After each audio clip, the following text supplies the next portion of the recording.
Good now, revolutionaries, and happy Thursday. We've done it. We've come to the end of another week. Welcome to the Rise Up Morning Show. I hope you had a good time with Alex yesterday. I don't know what you guys talked about. I cannot wait to get caught up on it. But I am back finally from the black hole that is Crypto the Game Season 2. Lots of thoughts about crypto, gaming, the future of reality competition, about Moloch and the money machine, and so much more. But I'm sure we'll talk a little about the Bitcoin halving today. Of course, we want to answer your crypto questions. And if this is your first time joining us, then welcome. Thank you so much, G, for the rose. I'm glad you're here. As folks come in, I want to introduce myself. My name is Evan. If you're on YouTube, I'm sorry you got to hear the spiel. This is helpful crypto news, commentary, and Q&A, like Car Talk, but make it crypto for those with the textured taste, by which I mean a little bit crunchy. Alex and I have been in crypto for years. We're educators at heart and by experience, and our goal is to help you understand this stuff without feeling overwhelmed or feeling like you're going to ask a stupid question. No such thing as a bad question here. We're not going to make fun of you for not knowing something. We're going to slow things down. We're going to walk you through why this matters, how to get involved safely, and how everyday people like us, who are frankly not super technical, can benefit. We build in this space every day. We play in this space even more often, and we talk to our friends about it all the time. It's a totally free community, Monday through Thursday, here on TikTok, 7 a.m. Central Standard Time. We've got the YouTube channel. We've got a free newsletter that you can sign up for at the link in my bio, Alex's bio, or at the riseupmorningshow.com, and a phenomenal Discord chat where all of us can get together, we can share stuff we're learning, and we say, rise up together.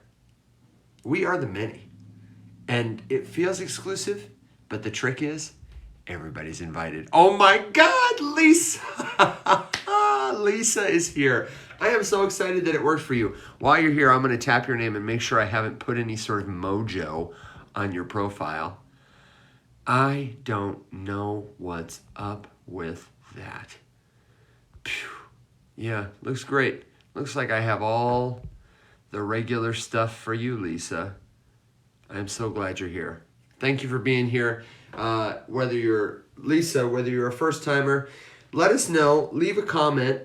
If you have any questions about crypto, and especially if you're tuning in on YouTube, what I want to ask is, have you checked out our Web3 101 tutorials playlist yet? We talk about the importance of liquidity as a metric when you're doing research into crypto projects. We talked about how to spot a scam using tools Token Sniffer and Soul Sniffer. Super simple, but super helpful walkthrough there. And we just dropped a video last week about how to read a blockchain explorer, which sounds painful, but is actually one of the most important skills you can learn in crypto that can help you in all kinds of ways I can't even begin to you can't overstate how important that is, or how simple it is to learn if you just get started with a little bit of help from your friends. So please do, if you're on YouTube, go check that playlist out in our profile. And if you're not on the YouTube page, it's Faceless_Labs. What are we looking at today? What are we talking about today?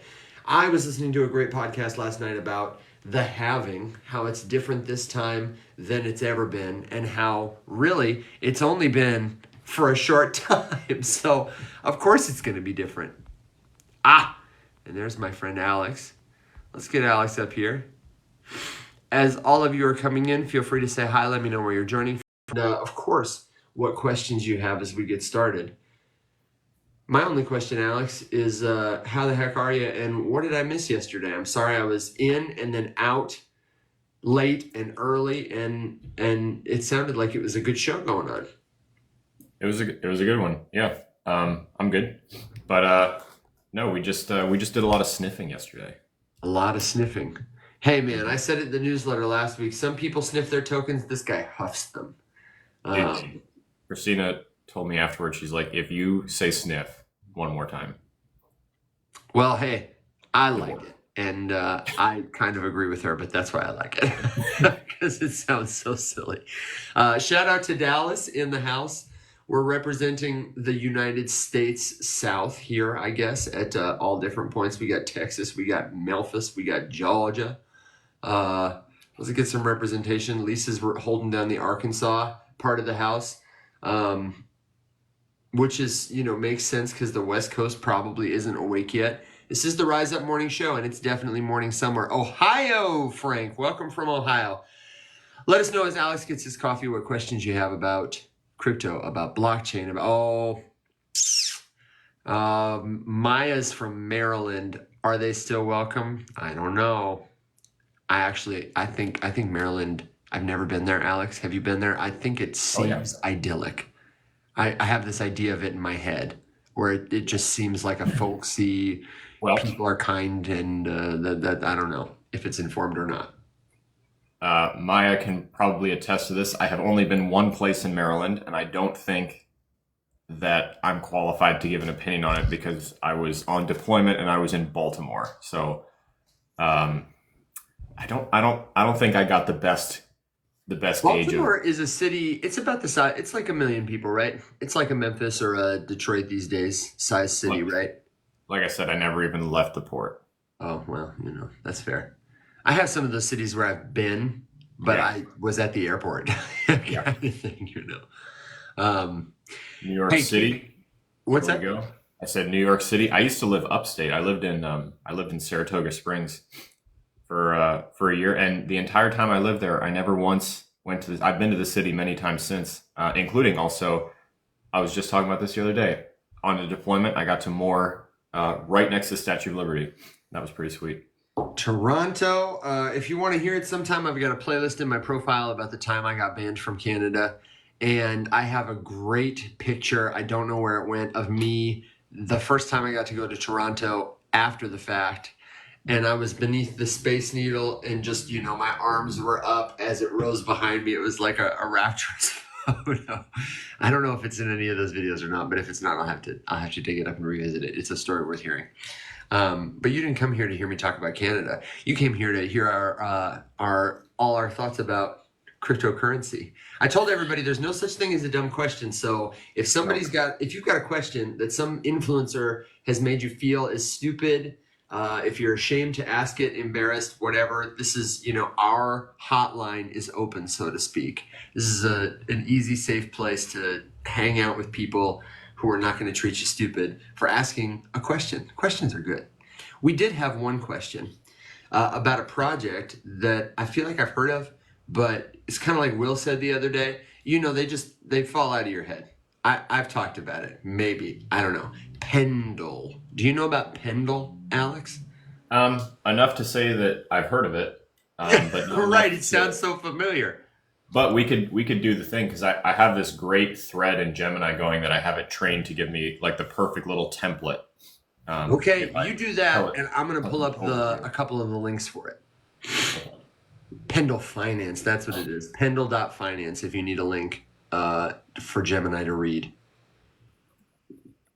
And I'm going to look at it on CoinGecko too. So anytime we do token research, you're free to do this differently, but we want to get as close as we can to the official sources. Alex is getting the general internet summary from Gemini, who will work harder and smarter for both of us. I'm going to go to CoinGecko, Pendle.finance, and I'm going to see if they have a Twitter too and pick that up. Good foundational places to get started. If you want to play along at home, the website is Pendle.finance. I'm going to open some docs while Alex is reading that. So Maya, we can do an overview of the kind of the first steps and stuff. My newest video. First it depends how early you're talking. Are you trying to learn about like what is it specifically, or have you already started and you're trying to figure out how to look up like a specific project that you don't understand or you don't know what it is? Alex, I do feel it's helpful to give a 30-second what is it, because most people who are starting to learn about the how-tos of it are often they've been given a very shallow slice of what it is. Often it has a lot to do with money. And even then, I think a lot of people are still in the, digital money thing. So while Maya clarifies, I would just say if anybody else is like that learning, this is going to be so much more than money, the way your smartphone does so much more than phone calls. It is a way to give a tangible form to intangible information, like words, like money does, but novel things, novel ways to prove you did a thing, for example, to prove you are a human, to make it easier for you to trust people in transactional places so that you can have less fear of trusting in other places. Maya says scientific projects. So Maya, maybe you have a fair understanding of it. It seems like there are constantly new coins popping up. I wonder if you're talking specifically about the narrative we're seeing this time around of DeSci, decentralized science. She said specific, you wiener. Oh, specific projects. I have my contacts in, but I just learned to read, and my mouth and my mind are catching. Today on the Rise Up Morning Show. Did I really say scientific? I'm looking very. Yeah. She said, "Don't call him a wiener." It's okay. That was a pretty wiener move, honestly. All right, Maya. So this makes it even easier. The video that I put up yesterday evening, the newest one, not the pinned one, the most recent one. I think the title of it is like DYOR bare minimum. That we can go through it right now live, but that's the process that I go every single time someone gives me a token or a coin that I've never heard of, and I need to figure out where I'm going to start. That is what I do every single time with absolutely zero exceptions. And that should be one of our long form videos that we film this week. Yeah. No, that one is on my list in one of the top three spots for longer videos to do, because we can demo the whole thing a lot faster than I have to go for it to fit into a TikTok. It's still a long one. It's still like a 2-minute video, but. So can you talk about the steps in the framework, and can we apply it first to Pendle and then some of these other projects that are coming in? Somebody said Ondo. I'm trying to take a list, and I'll catch up with the chat while you get started. Yeah, exactly. So we're gonna basically go through the process right now, and then that video is a good one to bookmark, and you can reference it later if you forget. But honestly, it's a pretty simple process. So my newest step that is not in that video, so I did myself dirty because I don't really have a great handle on it right now, and I'm still kind of trying to test this because sometimes Gemini and the other AI things, they give you bad information. Like, for example, I just did a thing where I asked it to make a caption for Instagram, and it wrote some terrible captions, and then I was like, okay, let's try something else. What are the basic rules that I should follow when writing the perfect Instagram caption? And it wrote me like a 12-step process. And I was like, follow that process and rewrite the captions. And then it did like amazing ones. So you just kind of have to hold its hand a little bit and walk it there. So I'm working on that for the crypto thing. We're not 100% there yet. But step one would be to go to CoinGecko, which is the site that Evan's going to show you in a second, and look up the project. And you're going to get 2 basic pieces of information from the CoinGecko profile of that project. You can use CoinMarketCap for this same thing. I just prefer CoinGecko because 1, they're not owned by Binance, and 2, I like how they're set up a little bit better. Yeah, so here, I'm going to show it to you so that as you talk through it, I think I'm going to be able to show you everything. Yep. CoinGecko.com. The dashboard looks something like this. It took me just naturally to the dashboard for a token, and it's got a Google-esque search bar where I typed in the project we're looking at, Pendle. Sometimes there are more than one. In this case, there's just one. I got the ticker already from the official website. If you don't know, if you're researching a project you hear a ton about, it's okay usually to go to CoinGecko if you know about it, but the best place to go for the source, like what's the ticker, the token, go to the website first. You can usually find a contract, a ticker there if you need to do search, because sometimes you can get spoofed with this. So here's what it looks like. What do you want to see, Alex? 2 important pieces of information you said. Yep. We're going to look at the market cap versus the fully diluted valuation. Great. That's right here. It's immediately at the top. It's the first 2 numbers. So right there, we can see that they are different and that fully diluted is higher. So that tells us the first thing that I want to know, which is the entire supply of this cryptocurrency in circulation, or is a lot of it being held somewhere? So we can see that if the current market cap, which is price times coins in circulation, is 588 million, but the fully diluted valuation, which is current price times entire supply is 1.56 billion. That means that there's roughly $1 billion worth at the current price of tokens being held somewhere that is not available to the general public.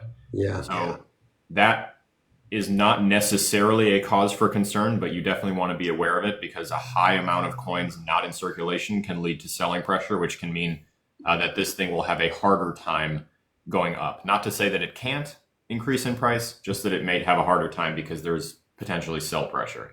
And you can see that if you go down below, they actually tell you what the current supply is and how much of it is circulating. Yeah, that's right. And like Alex said, people often ask who are really new, how do they literally determine the price of a token or a stock? If you multiply the supply by the price, you get the market cap. If you divide the market cap by the price, you get the supply. Those three are just sort of simply mathematically related. I always found that such a puzzling thing, and was so surprised when I really looked to learn, oh, it's so simple. Made me feel better. Alex, where do I go? I'm so unused to the web interface. I usually use my phone interface, and I never find it. Where do I go to look for top holders? We're not going to do that here. We're going to do that on the Explorer. Okay, great. But while you're here, you can copy and paste that contract address. Yep. This is probably the most important piece of verifying information on this page. Yep. So, like Evan was saying earlier, there might be a lot of different cryptos with a similar or the same name. Like, Evan, I don't know if you can think of one off the top of your head that would probably give us multiple. Oh, search ARK. This is perfect. There's like 6 of them. Oh, here on CoinGecko, sure. Yeah. Yep. Yeah. ARK would be one. I mean, I don't know. There's probably like Star. Yep. There are probably a lot of common. I just started typing Star. Wiener. Okay. ARK. So ARK is probably going to give us at least 3. Yeah. Okay. So we've got totally. ARK Block. We've got ARK, ARKWay, Arcus, Archimedes. Like we've got a ton of them, right? So Arcade. And Arcade is also a popular. If I type in Arcade, I'm going to find like 2 or 3. Look at that. There's a project that's quite popular right now called Arcade. We had him on the show, but like it would be easy if you're just here to say, "Oh, who is it?" Yep. So the only thing. So there's a couple ways that you can kind of parse out which one you want. 1, make sure you see the name. 2, often the logo will be populated, although not every time. They don't always have the logo file populated onto CoinGecko, especially if it's a newer project. It takes a little while to get all that stuff. And then 2, if you go to the contract itself or to the project itself, you'll see that contract address, and we can use that to check the Explorer and verify that it's actually like, the one we're looking for. Is Etherscan where you want to go next? Because I'm going to go ahead there. Yes. Okay. Although, put me back on CoinGecko really quick. Yep. Because if you don't see this, so over, take me to the info for that, for Pendle, where we can see all the links. So see right there, there's a block with all of their links to social media profiles, white paper, other documentation, publications, the main website, the contract address there, and then right underneath actually is a direct link to the Etherscan page for that crypto. So you could just click that. We're going the long way just to show you how to look it up. Yeah. And then, I mean, their GitHub repo is there, or at least the public one.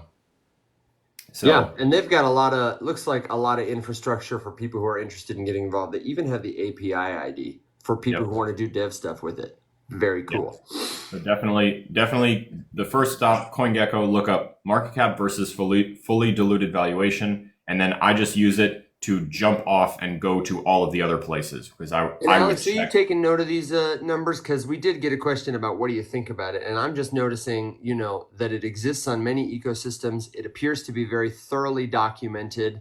While it's not a huge token, I am curious and concerned about who is holding, what's happening with this supply.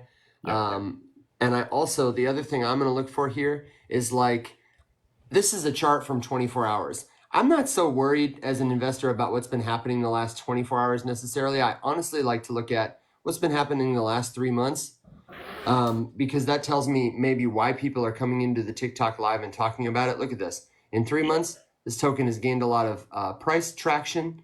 It's gone from $2 to $6 a token, with a high of about 734. So it's garnered a lot of price action, which leads to attention. And then the last thing I want to look at is max time. How old is this token? Yep. Has it been around? Has it been happening before? This token launched May 2021.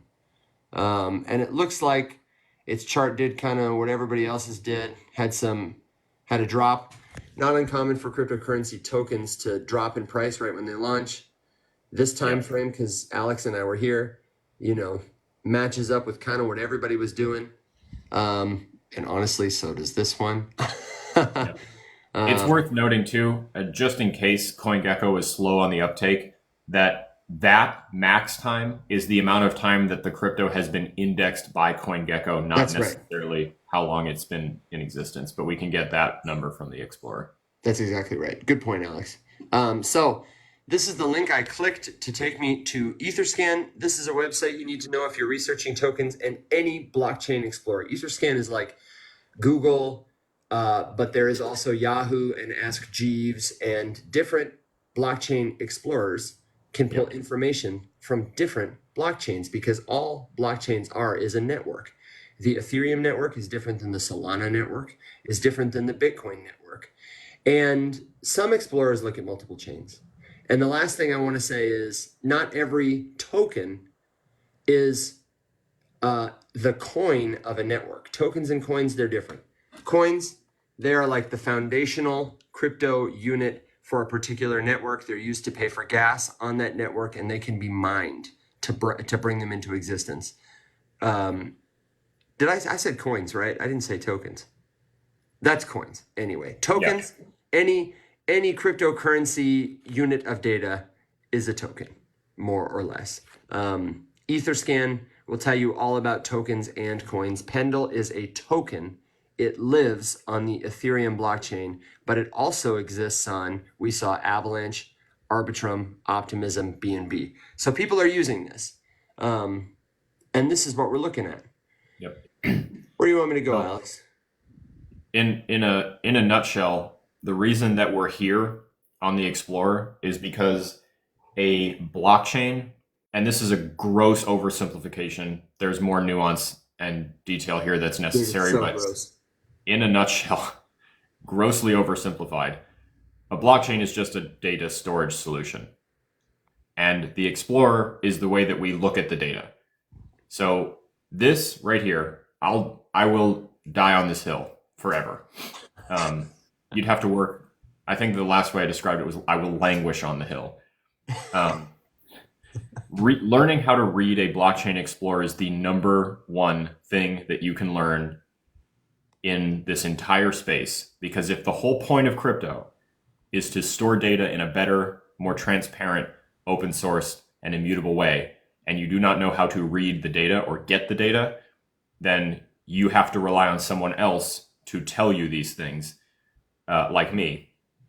And instead of taking my word for it, you should just go over here and look it up. It looks really intimidating, but as someone who has spent many hours on blockchain explorers, looking up very specific things, even the bad ones are not that bad. They could be organized better, and I think we're going to get better, interfaces as time goes on. But looking up very basic information to sort of just do the foundational fact check when someone tells you something about a crypto is really not that hard. And you'll see that because this explanation of like what to look at on the Explorer is literally going to take 5 minutes. We have a YouTube video that goes into more detail about how to read an Explorer, but this is kind of the abridged version.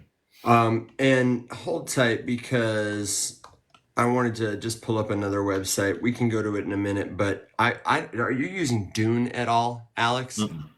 Huh? No. Oh no.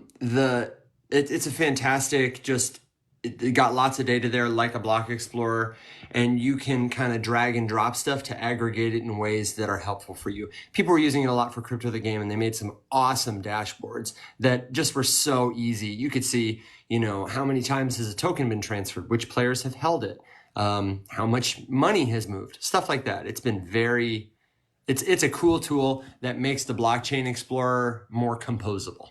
Same data, easier to play with. Will be cool. So what do you want to see here? So now that we're here, what do we do? So I want to confirm some stuff. So we got some numbers from CoinGecko. That's right.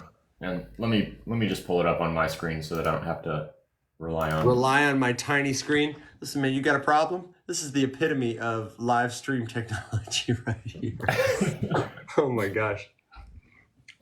No, there's nothing wrong with it at all. All right, Etherscan. Here we go. All right, and hold tight. I'm taking notes. I see folks in the comments. I've been just checking out.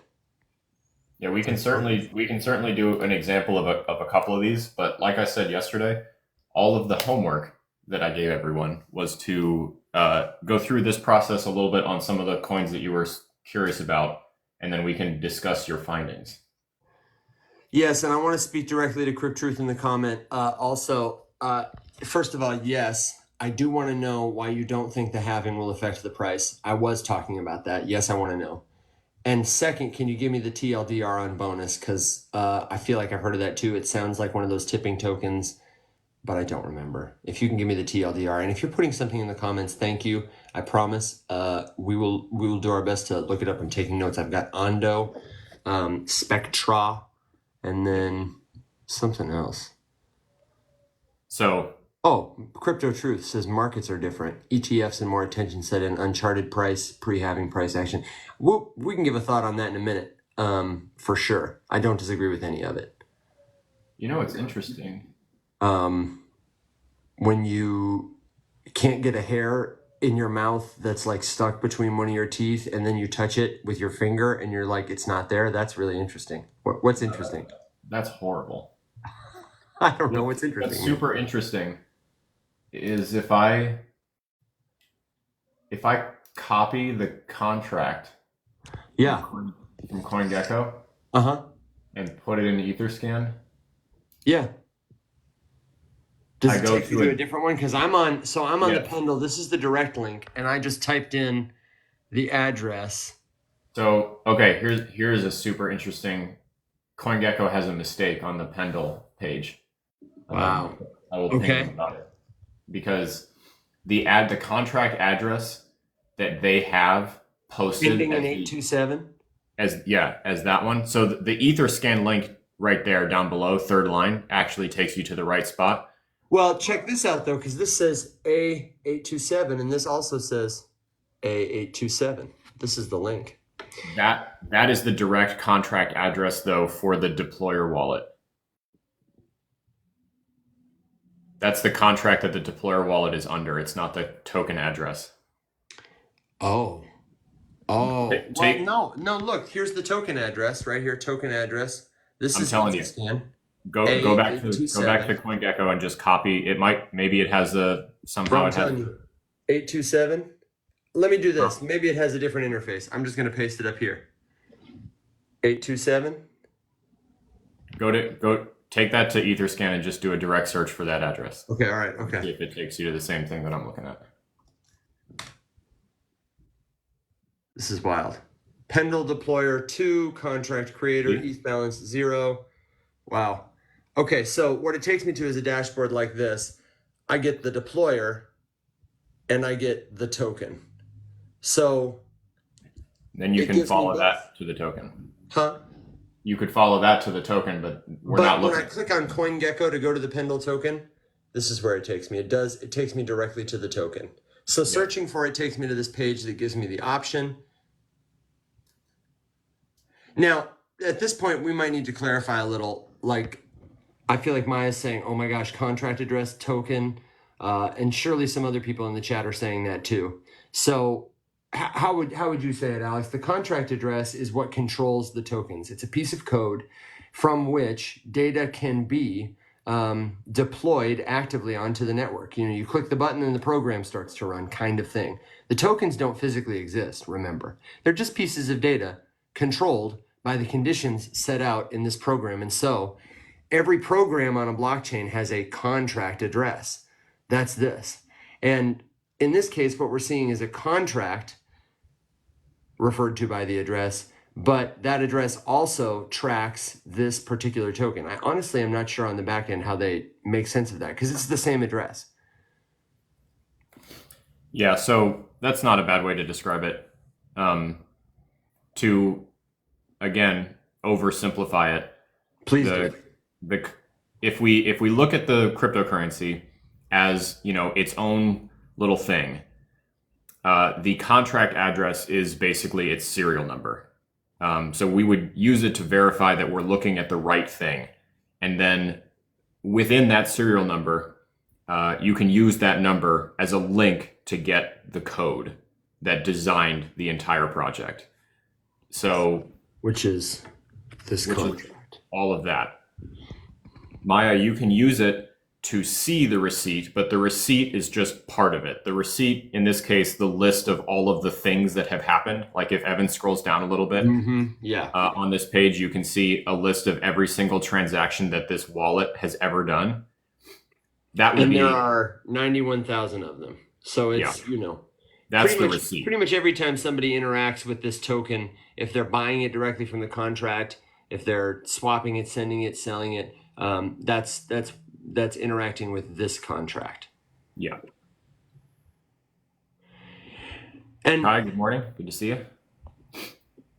Okay. So anyway, go to the actual token one, because this is that deployer wallet. Let's check it out. So here we go. We got the token, contract, Pendle. We got there in the end. So this is the Explorer page for the actual Pendle token, not a wallet associated with it. So same thing though. If you scroll down, you're looking at a number of different ways that you can sort the available data. So up top, there's like an overview and a market analysis, and then they also have the contract address there. And I think they also, they give you a link out to the website, all that sort of stuff. That's kind of starting to become contract. Website is over here, and socials too. Yep. So we can see under market where it says market, and then it says price, and it says on-chain market cap, and then it says circulating supply market cap. That's the same thing. On-chain means that all of the tokens that it's counting do exist, which confirms for us that there is a large amount of these tokens being held somewhere. And right now, we're kind of on a little mission to figure out where those tokens are and if we should be worried about the fact that they exist. And underneath that is the circulating supply. So that's the same thing we got from CoinGecko. That's how many are currently out there. What's the market cap with all of those? On the other side, you can see what the max supply is. You can see how many different holders there are. So we've got basically 20,000 holders, and there have been 375,000 transfers. So if you scroll down a little bit, Evan's got the transfer tab pulled up. This is, again, a list of every single transaction that has ever taken place using this token. Every single one from the beginning of time. And you can look for any of them. And Evan, if we just stick with the first one there, we can see that the most recent one is let's see what it is. It's specifically. Okay. So someone is trading on Uniswap. You can see that it went from what looks like a private address ending in CE01, and they were interacting with the Uniswap v3 Pendle pool for a quantity of 121.18 Pendle.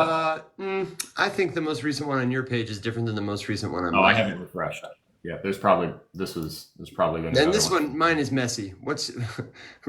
Mine was a really complex curved out pool interaction. Let me try this one. 12 seconds ago. There's a lot. Oh, I see. Yeah, 12 seconds ago, Uniswap v3 Pendle. Yeah. So sorry. Any one of those. I mean, these are kind of rolling in. This looks like it's an active thing. So we've got a transaction coming in every minute, every few seconds or so. So here's that address that Alex says this is the from address, meaning the person who started this transaction. We can see their wallet. We could click into it here and see all the things they've done on the blockchain.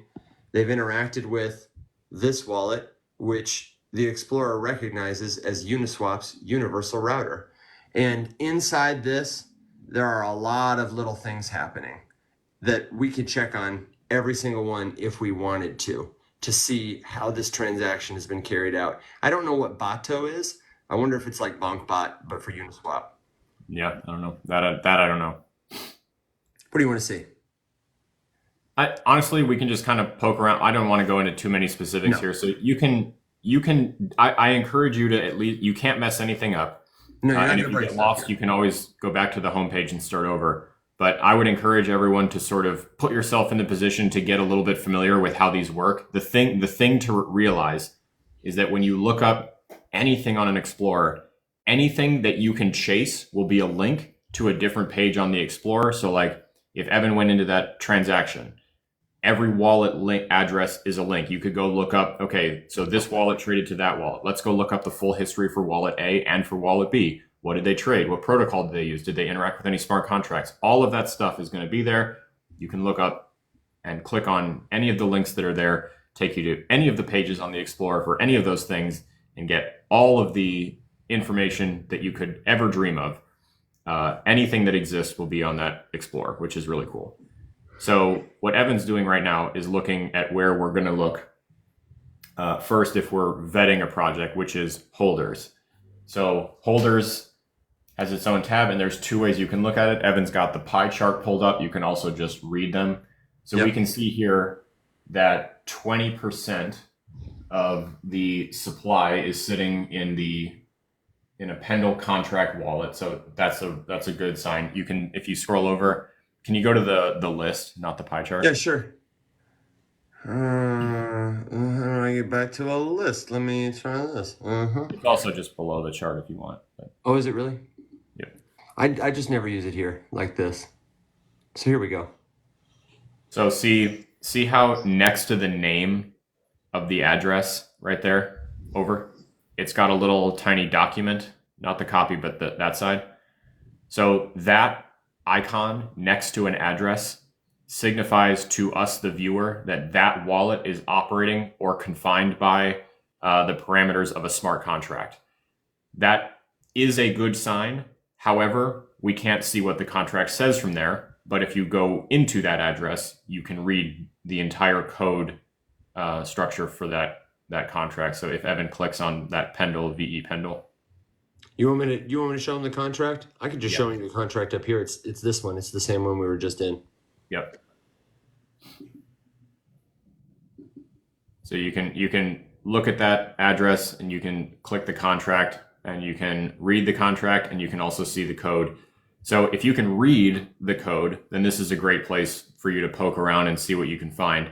If you cannot read the code, you can also take this and copy paste chunks of it into something like ChatGPT or Gemini and explain to it what it is that it's looking at. You know, this is the contract code for a wallet holding Pendle, the cryptocurrency. What can you tell me about this code? And just see if it returns anything to you. It's been kind of hit or miss for me on that. Sometimes it works, sometimes it doesn't. You kind of have to prompt it really specifically. But it's a tool that's available to you anyway. Okay, where do you want to go next? So basically, that's what we're doing on the Explorer. We just want to look at transfers, how much activity is there, and then holders, who's holding it, and what can we find out about all of the holders.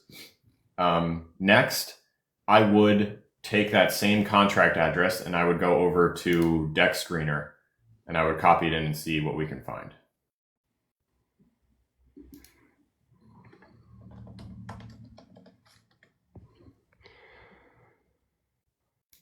My computer's about to start crying. I don't know what it is about Dex Screener that makes it such a heavy website. And by the way, if you're playing along at home and this is new for you and you're like, whoa, how am I going to remember all this? I want to encourage you to subscribe to the Rise Up Morning Show newsletter because we put links for everything we talk about. And these are pretty common recurring resources we use a lot, all in one place there. So if you're feeling overwhelmed, not a problem. You don't have to write it down. It's at the link in my bio, the link in Alex's bio. It's like the very first thing, the Rise Up Morning Show newsletter. We'll be sure to put those links in this episode, releasing this weekend. So I've got a couple different Pendles trading in different places. These are all, I want to let people know, the same token because I pasted the token contract, but these are just different pools. This one lives on a protocol called SushiSwap. This is one on Uniswap, a pool with ETH, wrapped ETH, another pool with wrapped ETH. And I get here, Alex, you can tell me which one you want me to go to. I can see generally they're ordered by like the size of the pool. This one has $1.3 million. This one has $233,000. They're both 2 years old. That's a good sign. This one, it's a little younger. It only has $475 of liquidity. I'm probably not going to mess around with that one. Same thing for this one. I don't know what's going on with those, but that number, 475, that's the total pot of money that is in this pool. And I'm not going to put in a lot of money because I only can take this much out. I want something that's a deeper pool. Think about it like peeing in the water. If you pee in a swimming pool, everybody got to leave the pool. If you pee in the ocean, baby, nobody knows. I'm going to go to this first one. Yeah. That's only slightly messier than the coin or than the cash register analogy. The cash register analogy is brilliant, though. Until you make a video about it, I'll keep making crude ones. All right.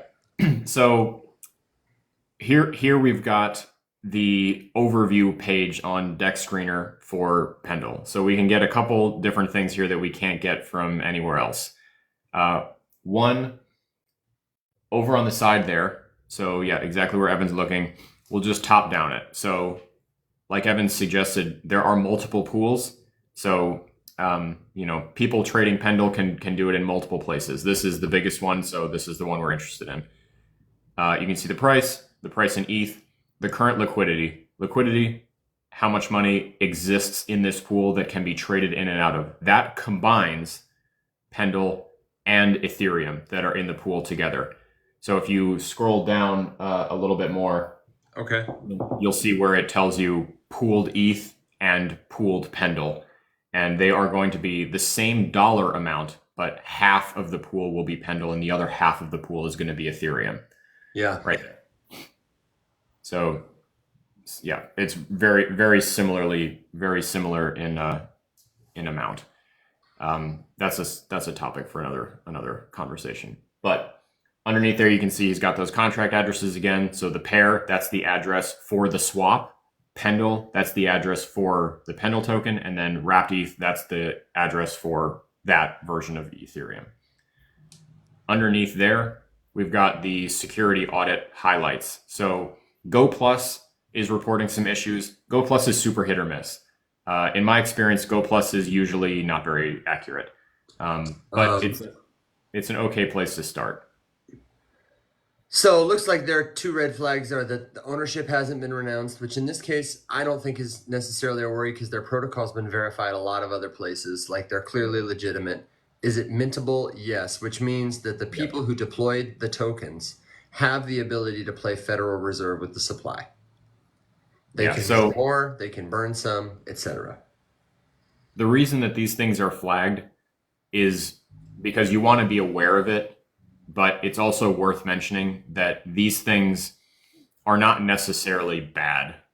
These are like, this is sort of the equivalent of like noting that someone is holding a knife without telling you whether or not that person is holding a knife because they're a psychopath running down the subway or they are a chef standing in the kitchen chopping a pepper. They leave the context out of the equation and they just say human holding knife. And there is a lot more information that we need before we can determine whether or not we should be concerned about human holding knife. So that's another good one. Evan, give me a second. Human holding knife. Listen, we're always on the hunt for good analogies. And Maya's comment below made a really good point. There are definitely glossaries of crypto words that we can either find and repost for you, or we could probably write our own, Alex. That might be a fun little ebook project to do. But as a stopgap, Coinbase.com/learn.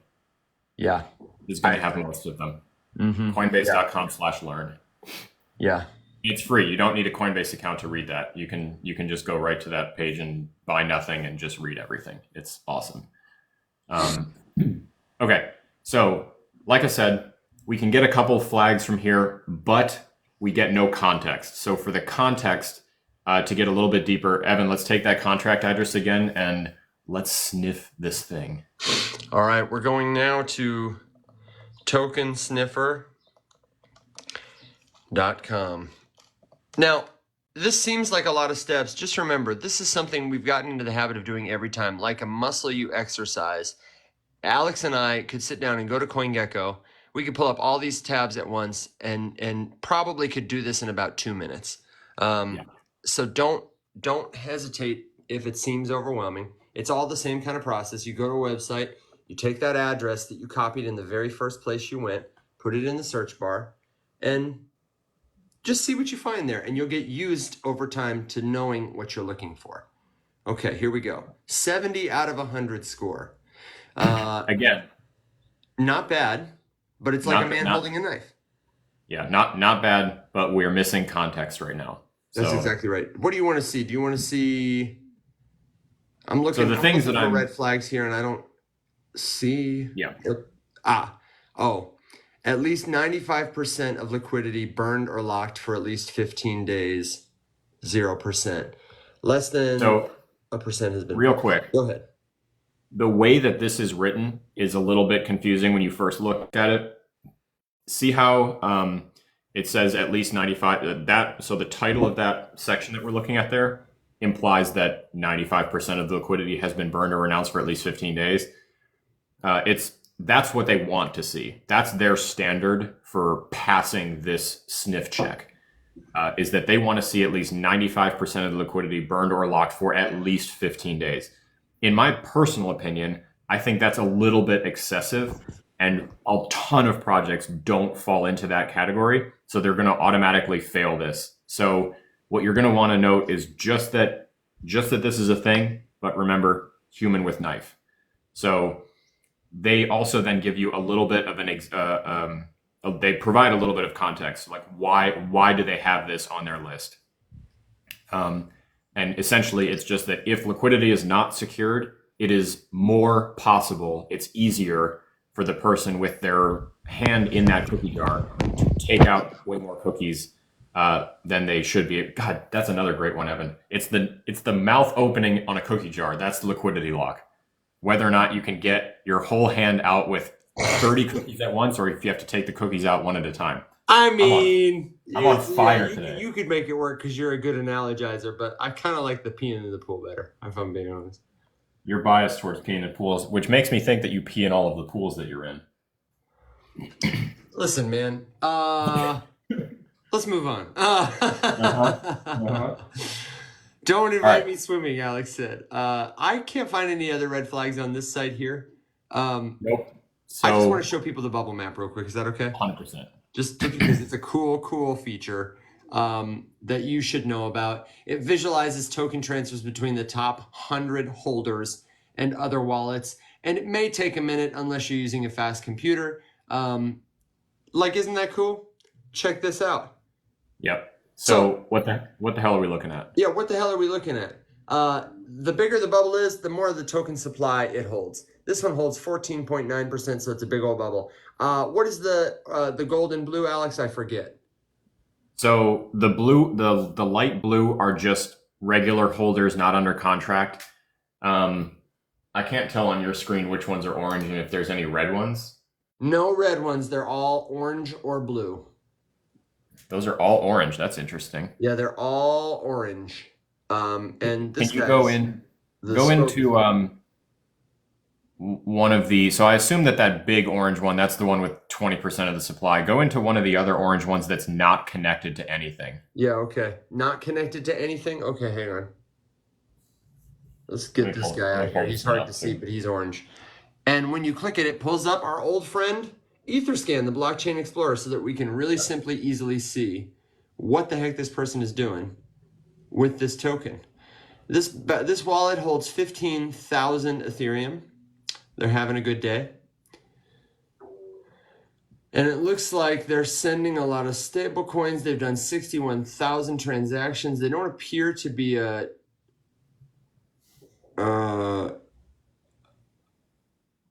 9 addresses. It's a multi-chain portfolio. So maybe this is some sort of exchange wallet. I can't quite tell. It's not verified by them though. Oh, wait, hold on. So never mind.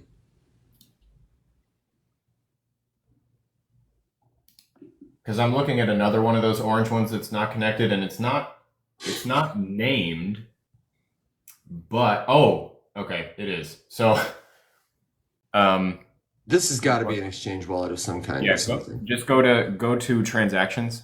Yeah. Scroll down and over to who's it from? What's the from? I'm looking at Falcon X. Sorry. Yeah. Okay. So this is the Falcon X wallet because I'm looking at another one that has 104,000 ETH in it, which is the Crypto.com wallet. So what's interesting?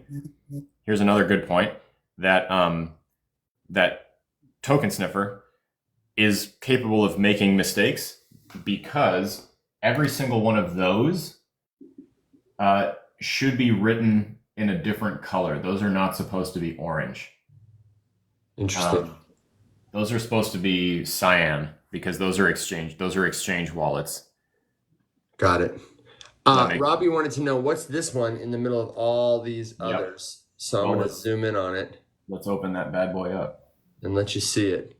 This holds less than 1%, but it's sending out to a ton of different wallets here, and it looks like this wallet belongs to. So that's probably an address for, based on what these transactions look like, I would guess that that's like a staking protocol contract address. Yeah. Or some sort of native Pendle, like, DeFi thing. I know that Pendle is like a yield farming project, so this is probably the payout. Yeah, I would agree with that because all of these are transfers. They're all going out. But the fact that they're old, like the last transaction was 10 days ago, and before that 21 days ago, and then 24 days ago, I wonder if it is some sort of like staking, regular lockup and release thing. That's exactly what I'm guessing that it is. So we never even covered what Pendle even is. We're just like looking up the data. No, we're just looking at the honestly, it might have been a good place to start was their regular old website, which I also have. Yeah. In a nutshell, Pendle, it's a DeFi protocol. It's a yield farming. It's a new kind of yield farming protocol project. That's their headline, Liberating Yield. And immediately the very first thing you see on their front page is, aside from the word yield, you see a bunch of crypto native stuff. Steth, what the hell is that? ETH, what the hell is that? RSETH, what the hell is that? This tells me that these guys are pretty hip and sophisticated in terms of wanting to market towards people, not even just like Alex and I, but people who are specifically in the crypto space to put their money in a pot and get different money out. Like, this is a very particular type of crypto project for a very particular type of crypto audience. Not that everyday people can't use it, but this might be it's going to have a lot of jargon and assume you know a lot of stuff. When I went to their documents, and by the way, I did a quick scroll of this website, and I'm happy to, we can look at it, Alex, but it checks the boxes. If I was interested in DeFi, I'd check it out. And just like Thomas says, their use of the word liberating tells me that someone has been doing their marketing research because they are buzzing us from the first word. Yeah, and I mean, just the docs are not oriented towards everyday people. Liquidity engines is a whole topic. VE Pendle is a whole topic, which is a derivative that they have for developers. Deployed contracts, protocol mechanics. Yuck. You know what I mean? Like, this is not a very friendly website. This would be like I would say like a level 2 or 3 crypto website, which is not to say you couldn't get here. You definitely can. Yeah. But the very first article is talking about yield, earning. I would be interested in looking further at this, Alex. This is, but also I am not a super DeFi guy. So listen, this is where the AI thing comes into play because what did they say? When I went to Gemini and I said, here, I'll flip it around here. I got this one. Yeah, my shoulder hurts, man. It's your turn. Take a break. Do some stretches, Evan. Limber up. Yeah, right. All right. So I'm over here on Gemini, which I've actually canceled my ChatGPT subscription while I use Gemini for now, and I have no reason to switch back at this point. So, all right, while everyone gets unhinged in the comments, I was gonna say, get a room, you guys. So this is my prompt. I asked it to follow our overview template and overview the Pendle cryptocurrency. Now, this prompt is super simple because I've already established this overview template, which basically is just, describe a cryptocurrency by outlining the following things. What's the problem that it's solving? What's its proposed solution? What products do they offer to solve that problem using that solution? What are the benefits and the tokenomics and the current status of the project as of right now? Any important notes, things to be aware of that might be cause for concern, and then an overall analysis. And it's relatively technical because I didn't ask it not to be. So my follow-up question to this would be, awesome, now explain that to me like I'm 10. And, nice. Or specifically, okay, now explain that to me without using any technical jargon or something like that. And it will oversimplify the whole thing again and kick it back. So this is a great place to start if you're like, okay, well, I'm not going to mess with it, but I do kind of want to start to figure out what some of these buzzwords mean or like what that term means or whatever. You can come over here and kind of get an overview and then go back and read the actual website and be like, all right, well, based on what I'm hearing, this now starts to make a little bit more sense. Okay, I understand why DeFi has issues, and I understand that they're trying to solve one of these issues. And then it's kind of up to you to, answer to yourself. And this would be the question, that would then lead you to whether or not you want to invest in something like this. Be like, well, do I think that solution actually makes any sense?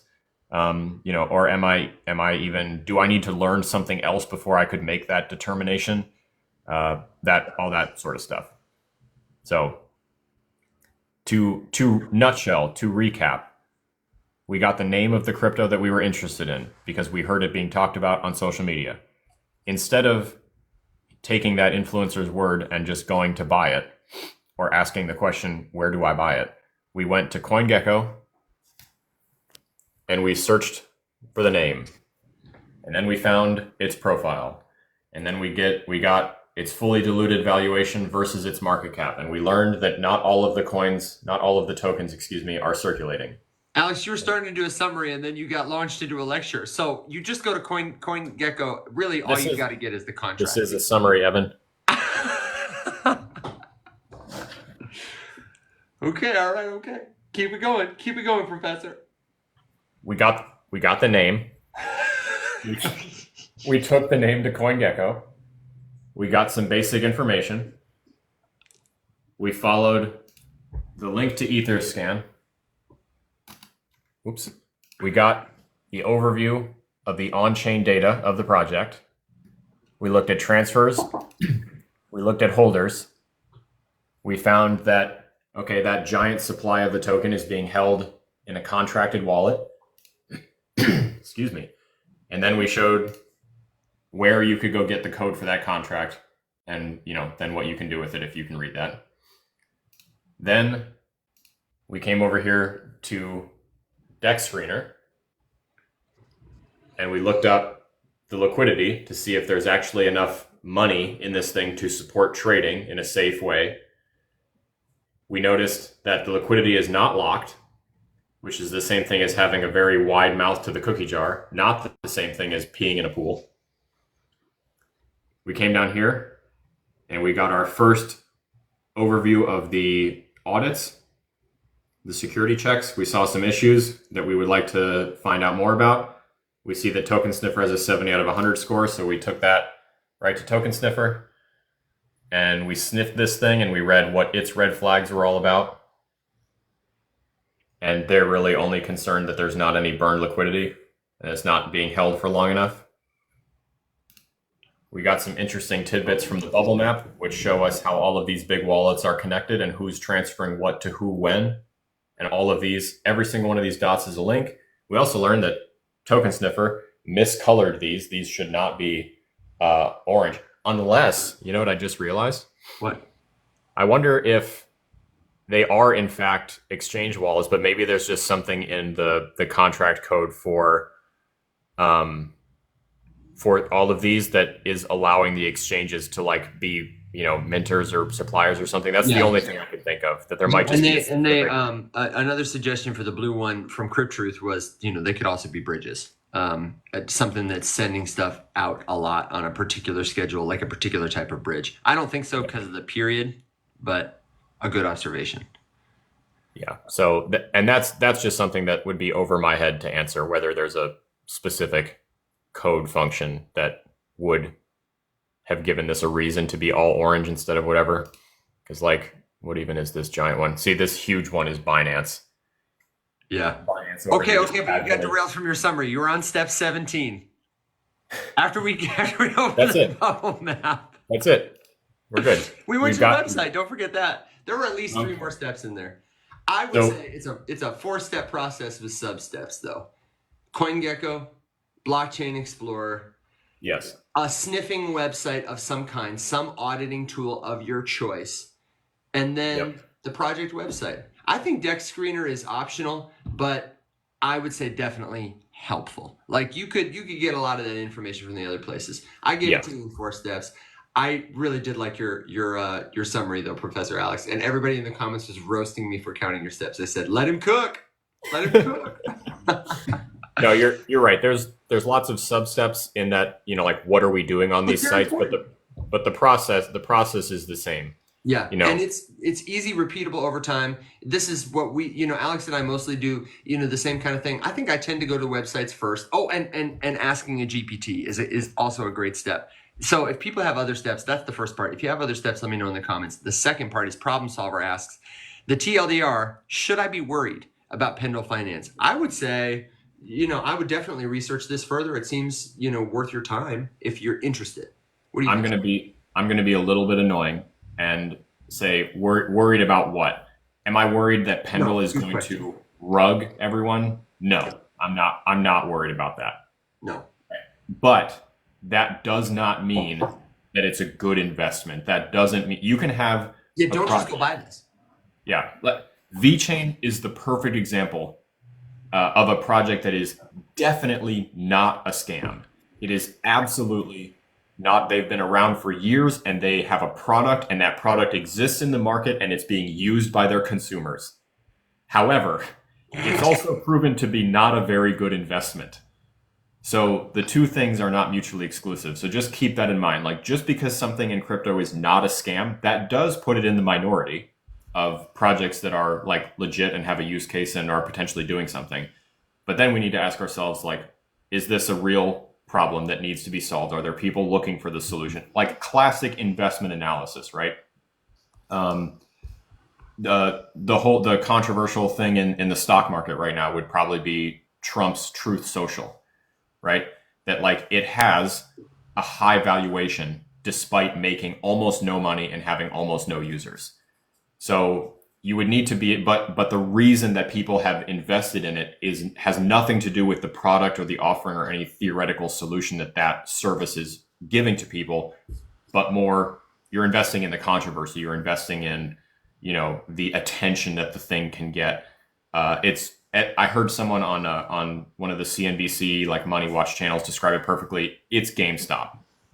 GameStop was not offering a great solution. You know, like it became a meme in and of itself. So just remember that when you're looking at these things, like, yes, Pendle doesn't look like a rug pull. Pendle doesn't meet any of the criteria that I would say this is a sketchy seedy project run by seedy people who are trying to steal your money. But that doesn't mean that it's like good and going to go to the moon and going to do whatever. Now, or that it's good for you specifically. Yeah, correct. So there's a lot more places that now we need to go. And now we start getting into like people's opinions of stuff. Right. And the most important place to go is inward. You must know yourself. You got to ask yourself a couple basic, you know, are you investing short-term, long-term? Are you a day trader, or are you not a trader and you would like to find something that you can just buy and tuck away for a rainy day and hold on to it just like an S&P 500 index fund purchase? You know, big difference between buying a penny stock and buying the S&P 500 index. And you've made this caveat before, but this is our approach. Like what we talk about on our show. Magic Internet Money is the kind of guy who would say, for example, I'm not going to go look at the news. I'm not going to go look at the markets. I'm going to look at the chart. And that's almost like I check the chart, but I don't make a lot of my investing decisions from the chart. I'm really interested in, like we talked about, somebody mentioned unnecessarily crypto, mentioned the Telegram earlier. For some people, that is a really helpful signal, like to get a flavor of the culture of people who are investing in or around this token. What's the ecosystem of contributors and people like? I think that can be helpful. You go into a room of Cardano people or XRP people or whatever, Pendle Finance people, that tells you a lot about, the signals they're sending and who's picking up on it, I find. The biggest sell signal in my life was going to a Cardano party.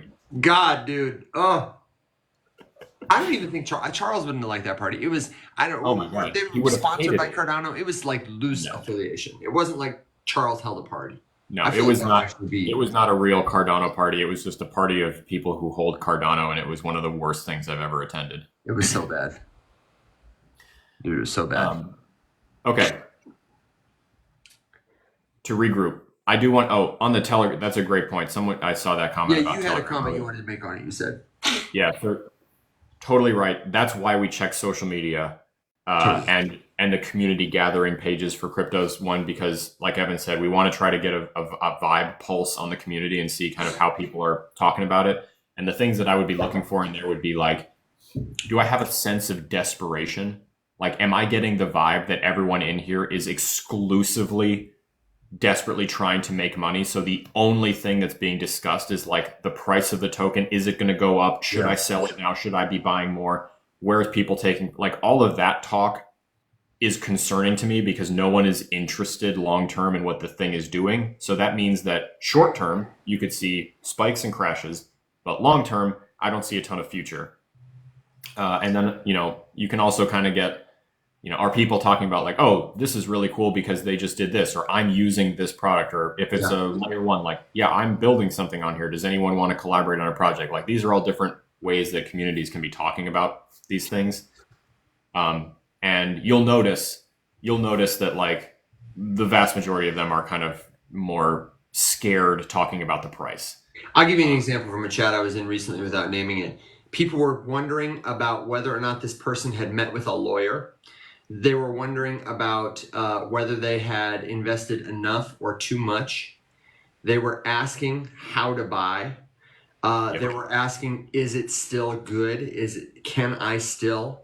And they were speculating about the kinds of things that would happen in the future, either if it worked out or if it didn't. Now, to be fair, I think there's a lot of very healthy crypto communities where people say things like, isn't it going to be great when we're all in the future together and we're, hanging out on whatever. Like, but if that's the core of your personality and you can't stand challenges, my favorite thing to do, if I can't quite figure it out, is to ask a curious but possibly critical question.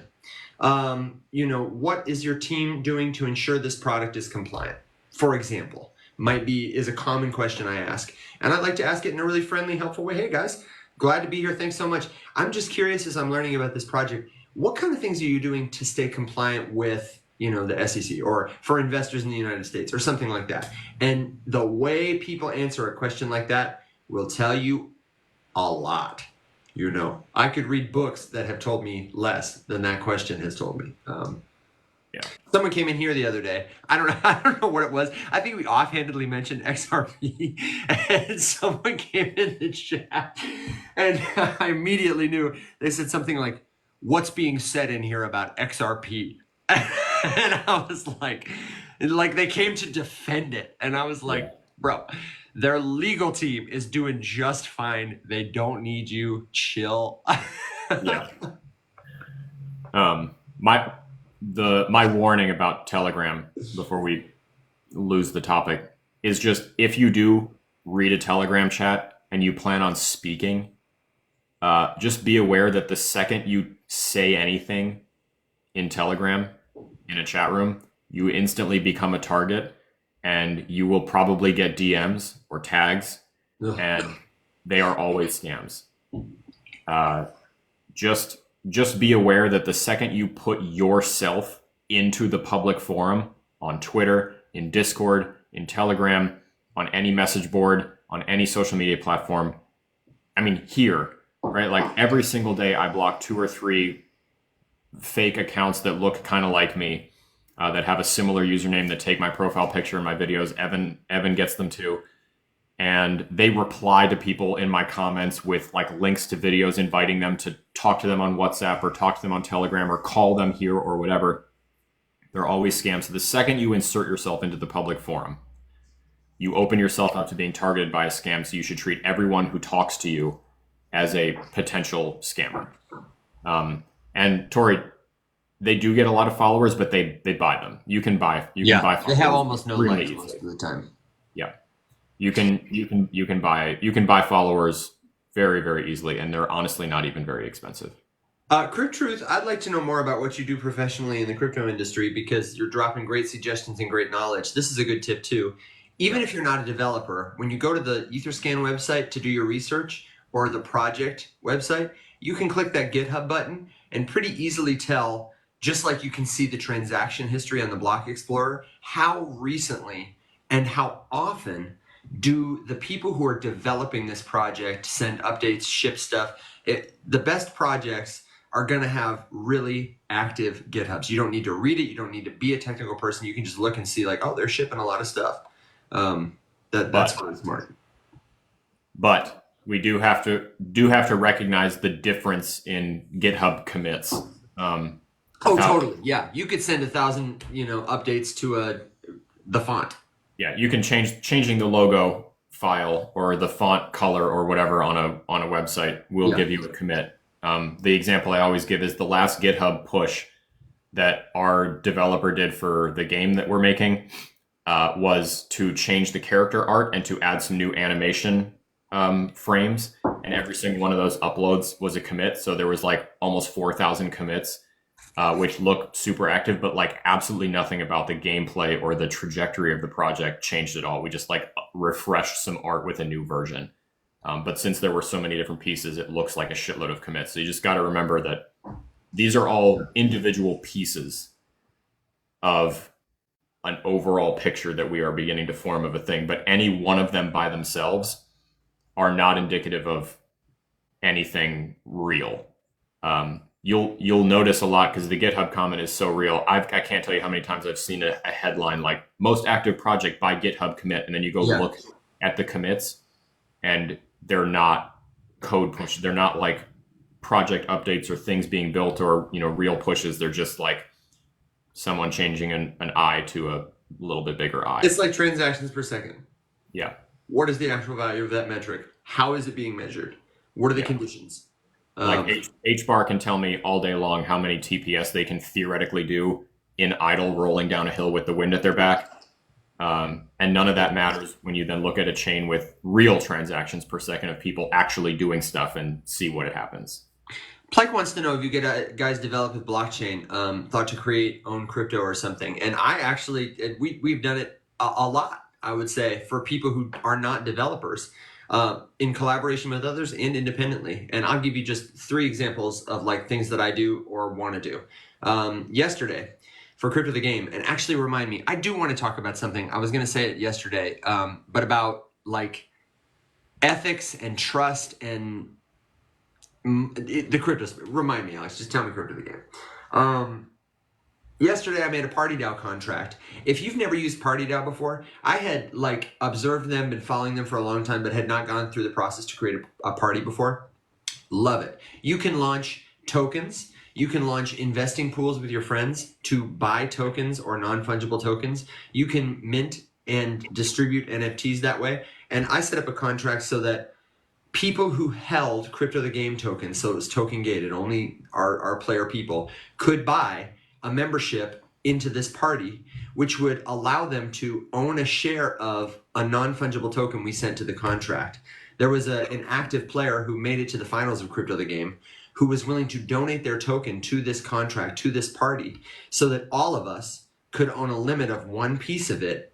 And if we voted for it at the final vote, at the end of the day, and verified our vote, could take home a share in the event that we won. It was my attempt at an egalitarian democratic solution to the whale problem, meaning that only really big players had a lot of attention, had bought a lot of influence, and nobody had really emerged as a strong frontrunner with a great narrative. Fortunately, the last 24 hours in crypto the game, a lot of great narratives emerged, and we ended up, I don't know if you saw this, Alex, but the winning player was a similar initiative by some folks who bought a token, created a multi-sig for it, longtime crypto people, and they created the narrative that they were going to donate the entire winnings to the Tornado Cash Legal Defense Fund. Arguably, the most important foundational fundamental legal case happening in and around cryptocurrency right now, I would say, even more than Uniswap, more than any of it, is this Tornado Cash case. So that's like one example. Built a party DAO contract, highly recommend it. One of my favorites is I have an NFT collection where I catalog ideas. It's not super robust because the metadata is limited to characters, but if I have an idea, the same way you'd go apply for a patent, but less red tape, I just put it in a token, briefly describe it, capture the date, catalog ideas that I have so that people can maybe buy into them in the future or invest in them, or I can just record them on the blockchain. And then the other one that I want to do that I'm going to talk to a friend of mine about because he wants to do it too is I would love to do tokens supporting and broadening the scope of a walk across America. I've always wanted to go for a long walk. I love them.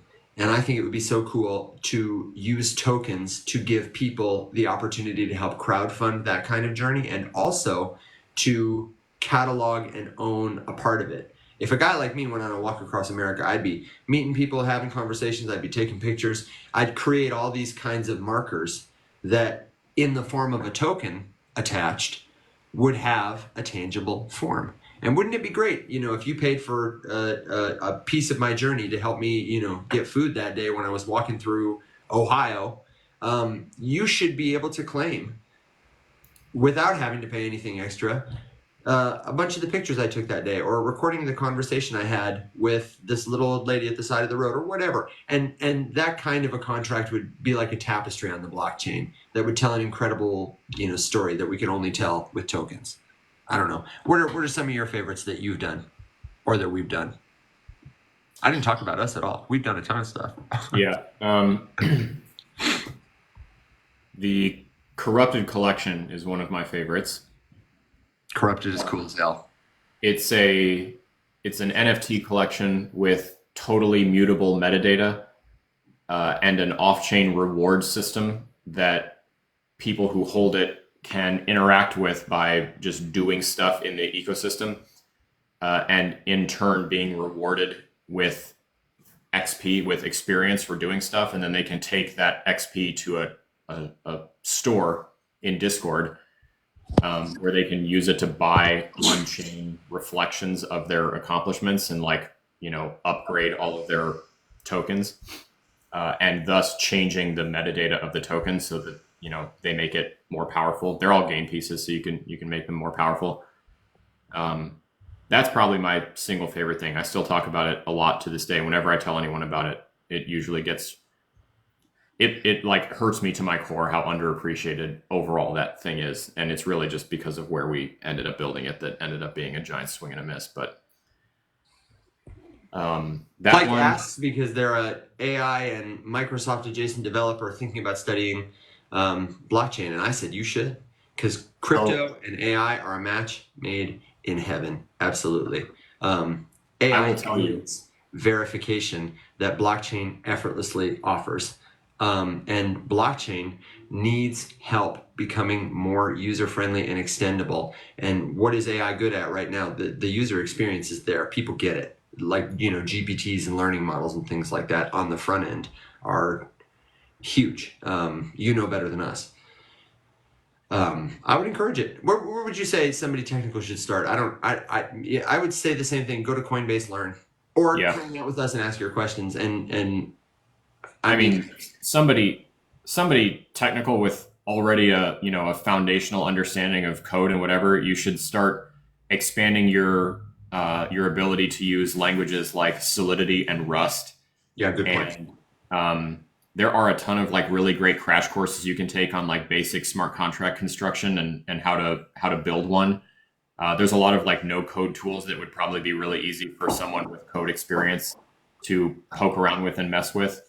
There are, I mean, there's tons of boot camps. There's tons of stuff all about, just adding another, kind of language proficiency to your repertoire as a developer, like Solidity or like, honestly, a lot of the tools that we've done that have been on-chain interactive have all been scripted in Python, which is just a way to like grab specific pieces of information using different publicly available APIs on different crypto projects. Like someone's on-chain usage of our NFTs could be grabbed from that blockchain's API and plugged into some little thing that did something with it. And all of that was written in Python. So if you have a good understanding of scripting languages, you can do a lot of damage in the crypto space.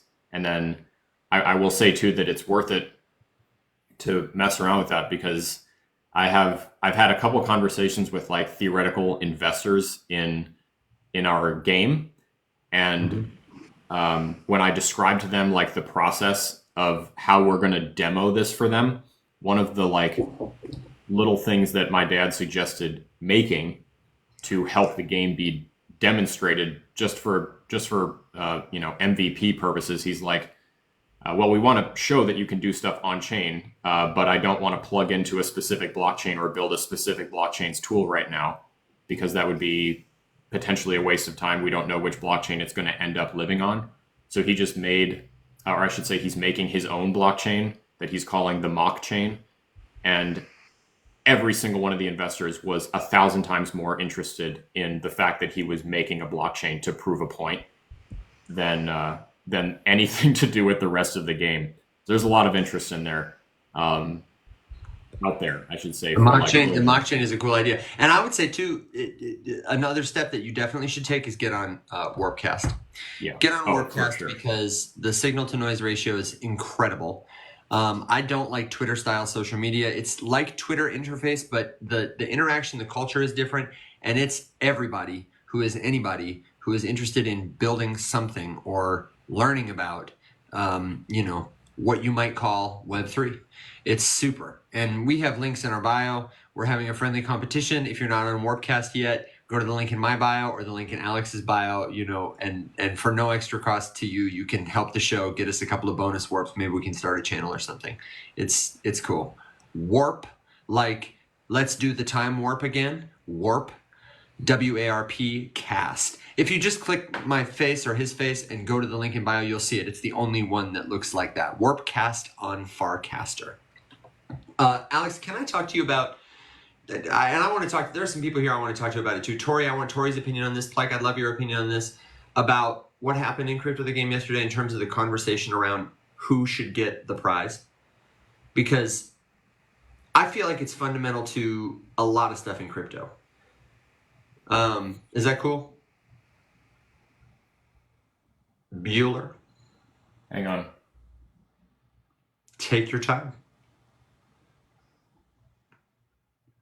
What you looking at? Oh, I just saw an insane tweet that I immediately had to fact check, and it looks like it was a troll. Oh, what was it?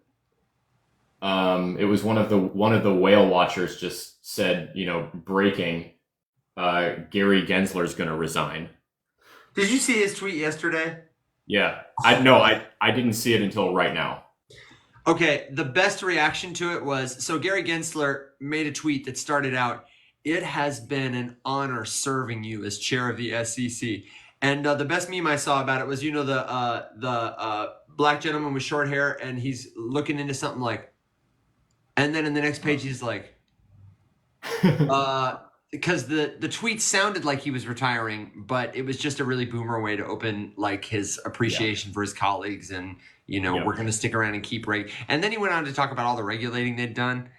It was, I mean, like every other tweet of his, the comment section is just a roast fest. It sucked. Yeah. It sucked. I just pulled up the thread now. He 100% did that on purpose because he's an asshole. Yeah. But the memes are so fire. I'm gonna pull that meme up, and maybe I can put it in the newsletter, because it was really funny. But I want to talk to you about this because I want your opinion on it. So you got caught up. I told you, nobody's telling a good story in crypto the game. It's all the whales kind of dominating the gameplay, and somebody's got to tell a good story to win. And maybe they will, maybe they won't. And what happened in the last couple hours is like I launched that Party DAO contract.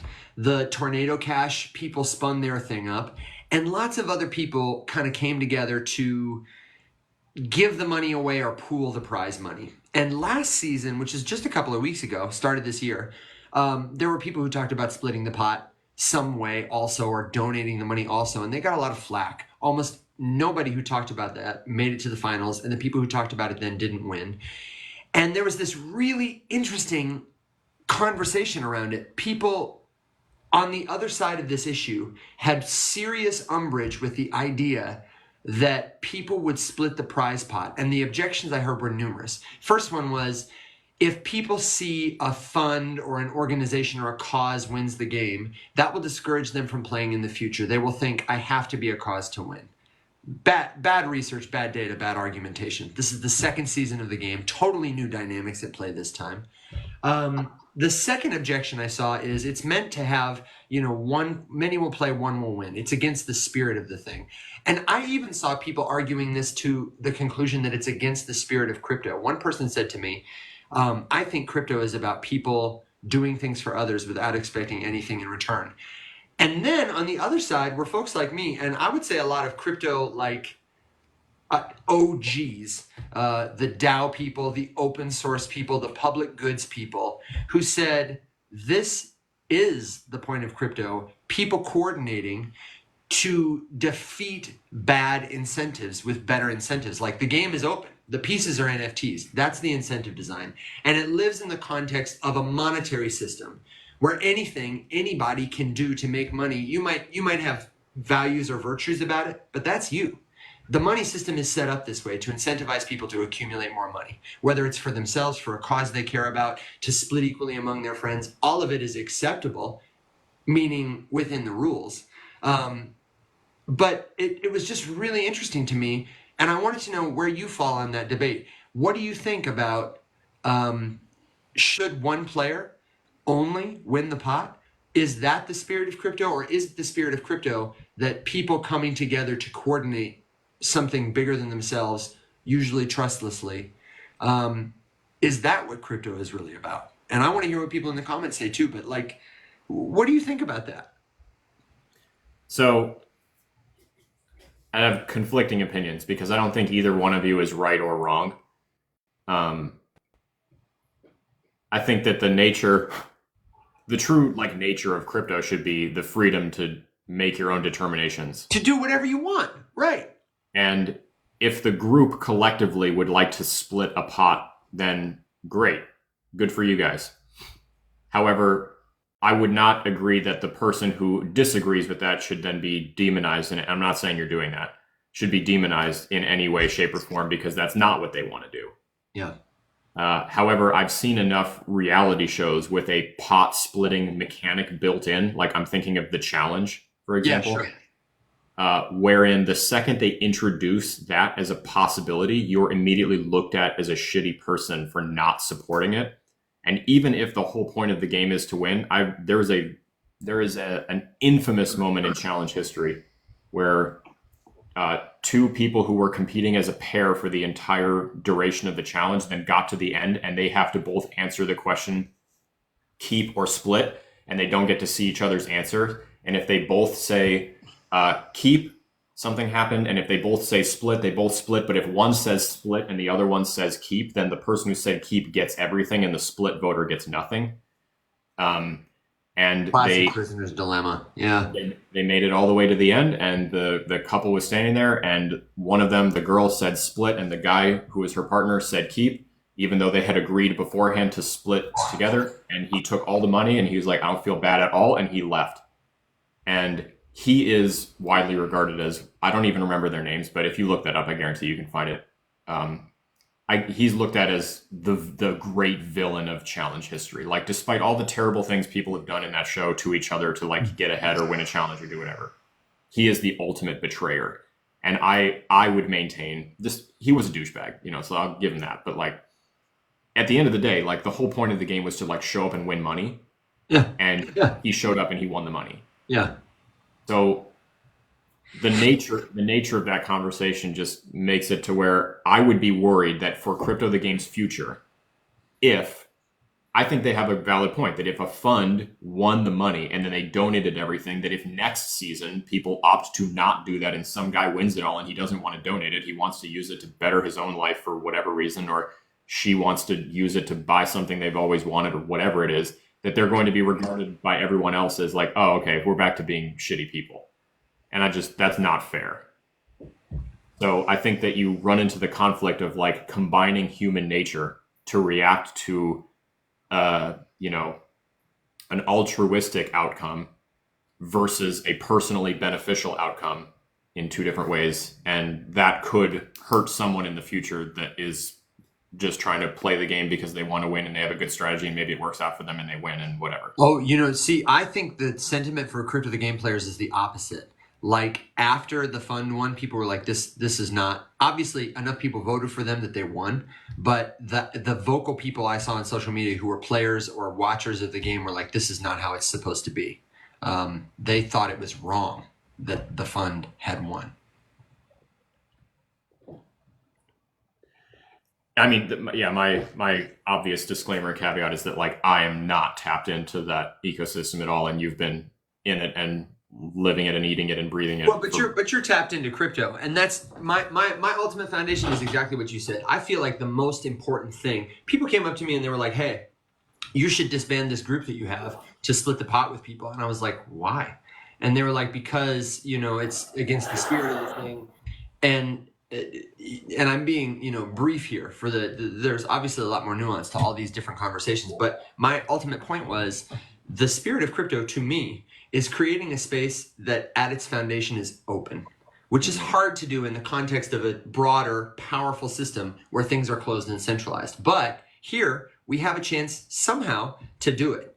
And that is what matters, to create a system where people can, if they wish, keep the money for themselves, or can, if they wish, design a mechanism to split it with their friends. And the they is all of us, the players, the voters together deciding. And we should have the freedom to choose between all kinds of different options or to create our own. To me, that is the spirit of crypto. And that is the difficulty of having crypto the game in the context of like money, the system, which I certainly could go on and on about. But I don't know. This is just really interesting. And also, I don't know. I have a lot of thoughts. I need to make some more videos about it, but they're all my thoughts are too long and rambly and incoherent right now. I just wanted to know what you guys thought. So thank you for your feedback. Yeah. What do we got? I was going to say, you want to circle back and do a couple more. We got a lot of good projects in the comments, and I took notes on a couple, but I saw you tapping at the keyboard. Are there some you want to check out? Maybe you do one, I do one?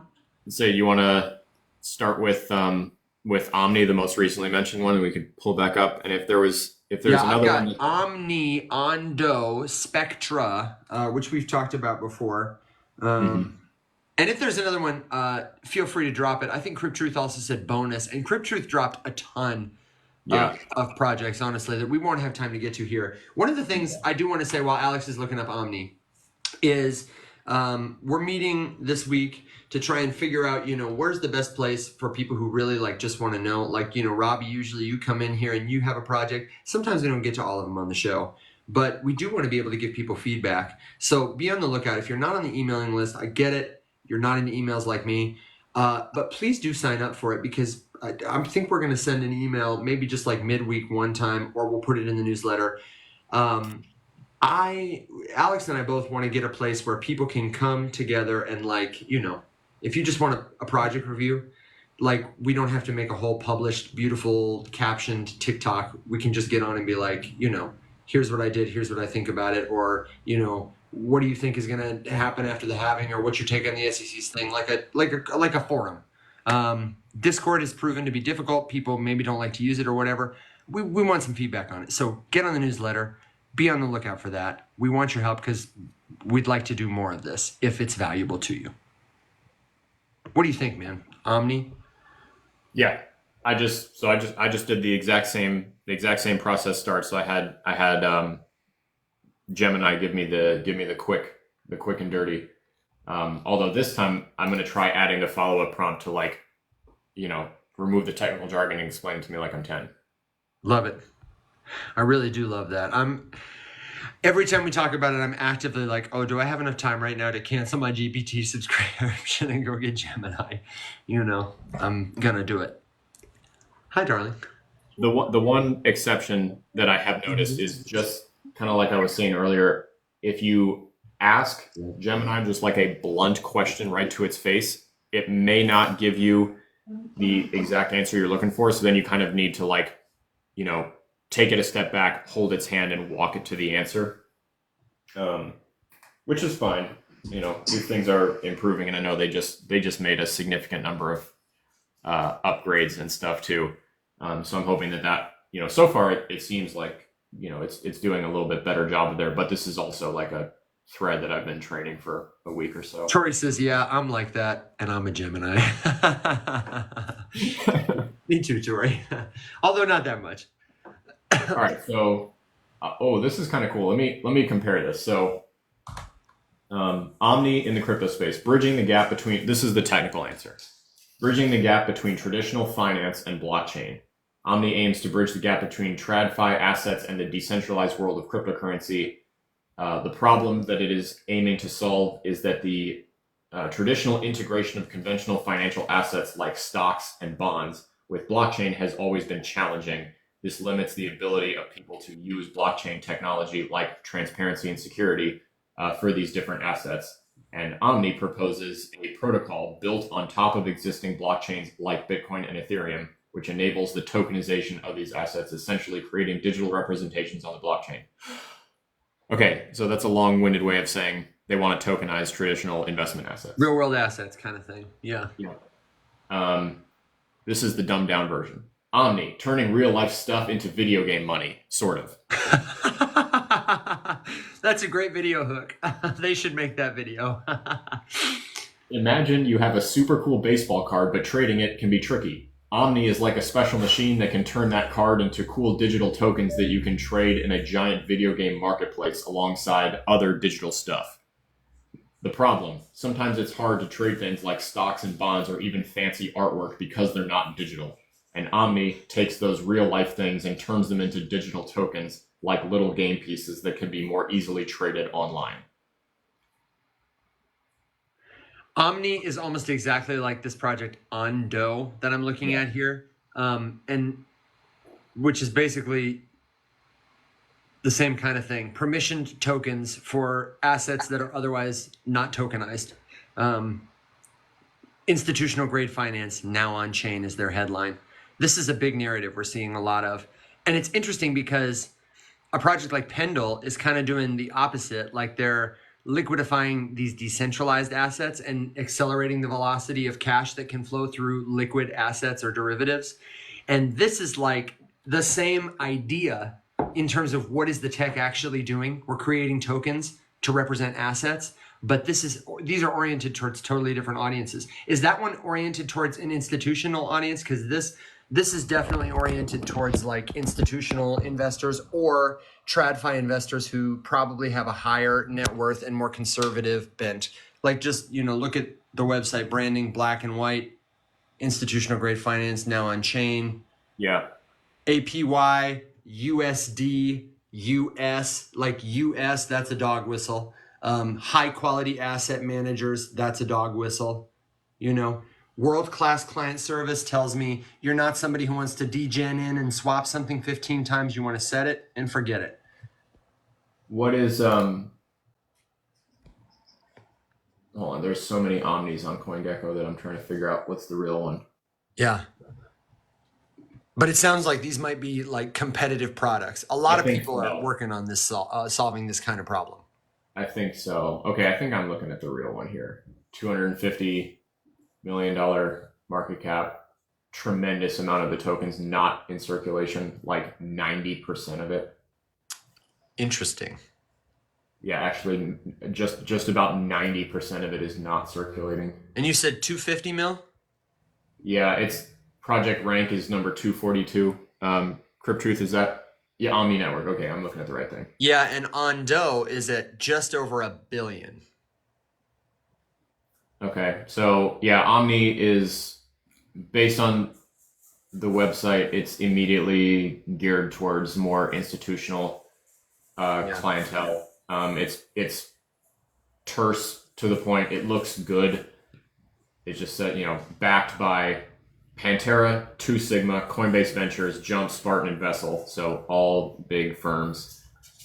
It's an Ethereum integrated roll-up layer.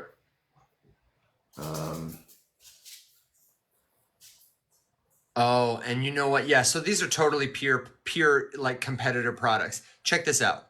Ondo is integrated with, they just recently tested a new feature Circle has for instant conversions from BlackRock's Biddle fund to USDC stablecoins. We've talked about the Biddle fund before on the show. This is, in my mind, the most promising example of like how to invest in tokenized real world assets right now. BlackRock is a super forward thinking organization. The Biddle fund has already seen big time inflows of capital and is basically a partnership with Securitize, I think is the company, to bring real world assets on chain. And so everybody wants a piece of that pie. Ondo's in it, Circle's in it. I bet Omni's going to touch it too, would be my guess. And it sounds like, just based on market cap, because the tokenomics here look exactly the same, Omni is a little behind where Ondo is. How long have they been building? Or approximately how long have they been around? This has been listed on CoinGecko since January 22, but it's affiliated with Flux, which is an older project too. So the first Gemini, this was my suspicion after looking at the website. The first Gemini was telling me about the wrong Omni, so I didn't give it specific enough. There's just so many Omnis. What I did was I said, I think that you're talking about a different Omni. We're looking into Omni Network, and then I sent it the URL for its homepage, and it said, yep, this was for Omni Protocol, which is designed for existing blockchains. The website you linked refers to a different one called Omni Network. Here's an explanation of that one using our template. So it is a little bit different.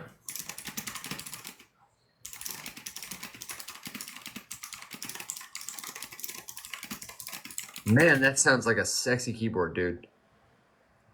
I have a love-hate relationship with this keyboard. You do? I have a hate relationship with mine, so. It sounds great, but it's a Razer keyboard, so it requires the Razer Synapse software dashboard to operate properly. Mm-hmm. And that Razer native software is so horrible. Yeah. Okay, so here's the better explanation of this actual Omni, since I did us dirty. Okay. With the wrong Omni. This is the 10-year-old version. Imagine that the internet is a giant highway for information. Sometimes the highway gets really crowded with too many cars, and that slows everything down. This is a problem for Ethereum, which is a popular platform for building cool online games and applications. The problem: Ethereum is a crowded highway, too many users, too many apps, everything is too slow, and it's too expensive. Developers are building special lanes, roll-ups, to ease traffic, but these lanes can't talk to each other yet. The solution, Omni, is like a giant bridge connecting these special lanes, roll-ups. Now information can flow between them more smoothly, making things more fast and more efficient. That's a pretty good explanation, I think. I would agree. Thinking about it like a giant highway that has only two lanes, and there's way too many things trying to merge onto it at the same time. So we're building a carpool lane, and we are, yes, sorry, Crypt Truth, I wasn't specific enough when I asked Gemini to describe this one to me. This one makes a lot more sense. Yeah, I also love the analogy of a highway. I like to think of L1s as highways, forks as like adding lanes or changing the rules of the road on the highway, or introducing a new type of car or transportation vehicle. And then everything that touches them, the L2s are like the country highways, the Main Street USAs. And then you've got, isolated transportation systems that are like subways in a city, private blockchains, for example. You're going to have a lot of L3s that connect people's specific like neighborhoods L2 communities soon, or highly specific L2s, but we're building infrastructure. Another really good one, honestly, that a lot of people won't get, and I don't know that I'm qualified to explain, but I think would be a really elegant analogy, is the circulatory system. Like hearts, arteries, veins, capillaries, organs, would be a really sophisticated analogy. You could work with oxygen and blood. I don't know. I'm working on it, but somebody asked, I'm trying to find another one that people asked about. Supra. Alex, do you remember Supra when we looked at that? Yeah, vaguely. So Supra was the one, somebody asked us because they were speculating about an airdrop. This is probably a month and a half ago. We checked out their website, and what I would say is they're an Oracle, or they endeavor to be an Oracle. So it sounds like horizontal competitor to Chainlink. And the branding was much more consumer focused. They definitely were playing into the speculative angle, and they were definitely playing into the airdrop. My impression was the marketing was on point. They had a really clear do these things to get the airdrop, and it was like, tweet about us, learn about our project. So all kinds of stuff to get consumers excited. What I'm interested in, worried about seeing is, while almost certainly this airdrop will be, I don't know how good a use of people's time it will be. Somebody like Dave, I think, has spent a couple hours on that. But I think that for all projects that are incentivizing with money participation, they're going to attract a lot of noise, not signal. Most of the people who are doing that airdrop are probably hoping to get an injection of liquidity. And they probably aren't going to be necessarily developers, builders of blockchain products, or users of a service like that. And once the incentive is gone, they will leave the ecosystem, which I would argue is less effective than, I don't know, all attention is good attention. But if you lose a lot of attention very quickly, that can be like a death blow for any kind of company if you build too big and you can't sustain yourself. So I'm interested to see. I don't invest in them personally. I think airdrops, if you can spare the time and they're confirmed, that's a good use of most people's time. But I don't know. That was my take on it.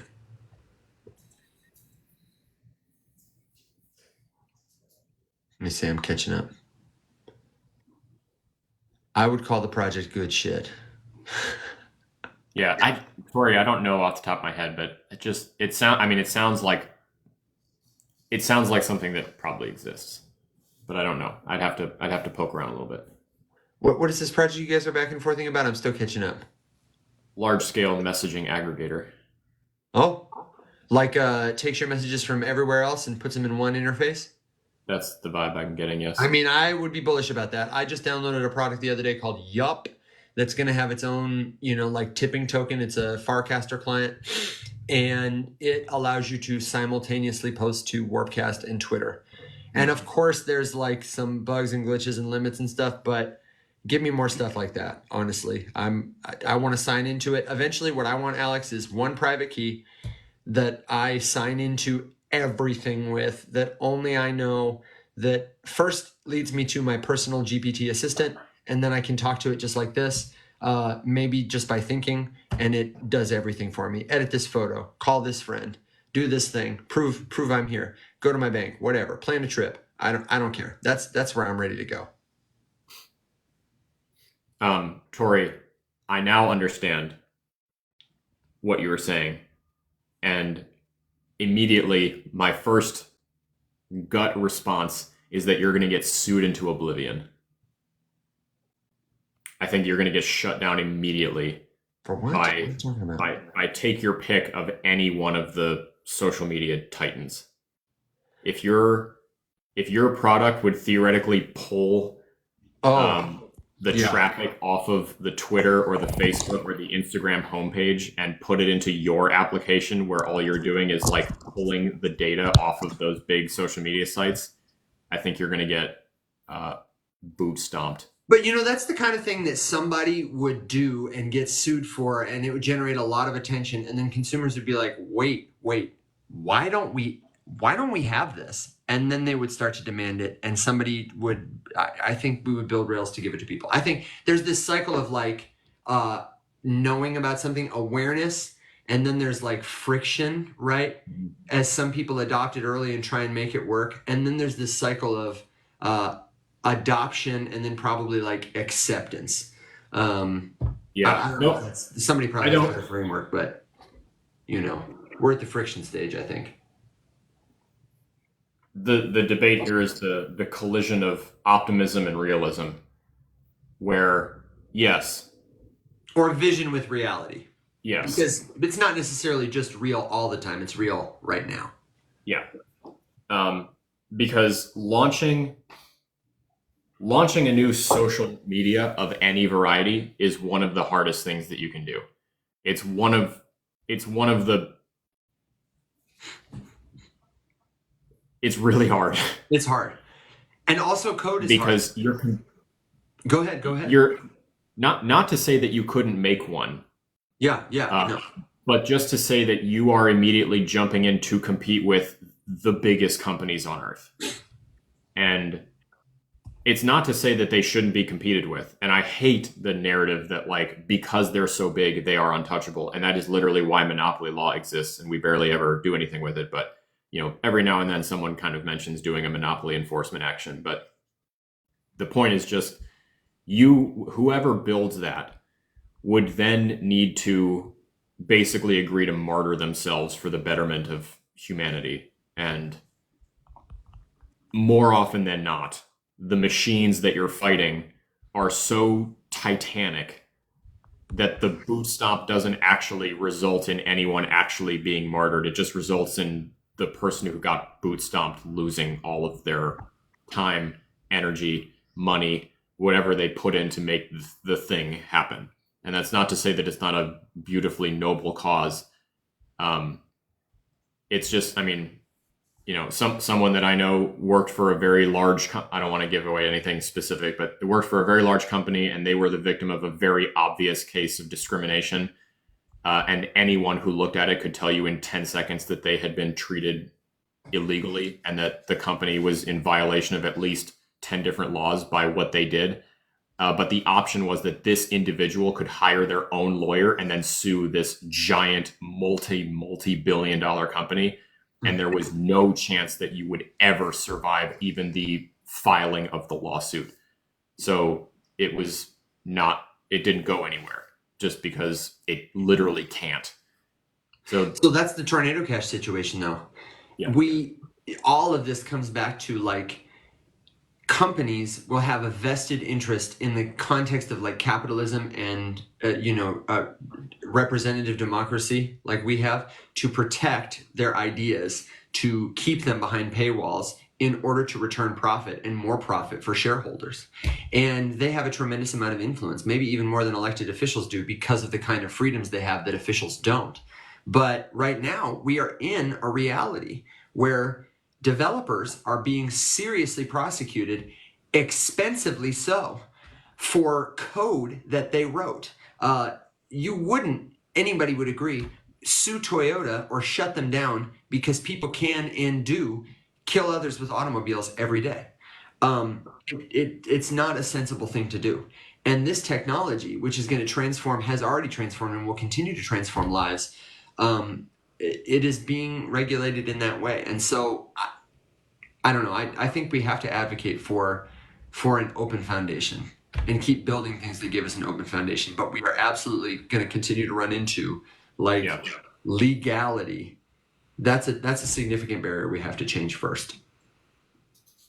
No, it's and it really it also comes down to the methodology of the attack, because if you're trying to take on Meta and Twitter or X and I don't know, whoever else, the two ways that good to see you, Crypt Truth. Thanks for hanging out. Really good questions, and appreciate all of the and we're about to get out of here too. Make sure you're following. We'll be back Monday. Subscribe to the newsletter if you're a newsletter person. You just tap our face, get the links. Thank you for everything.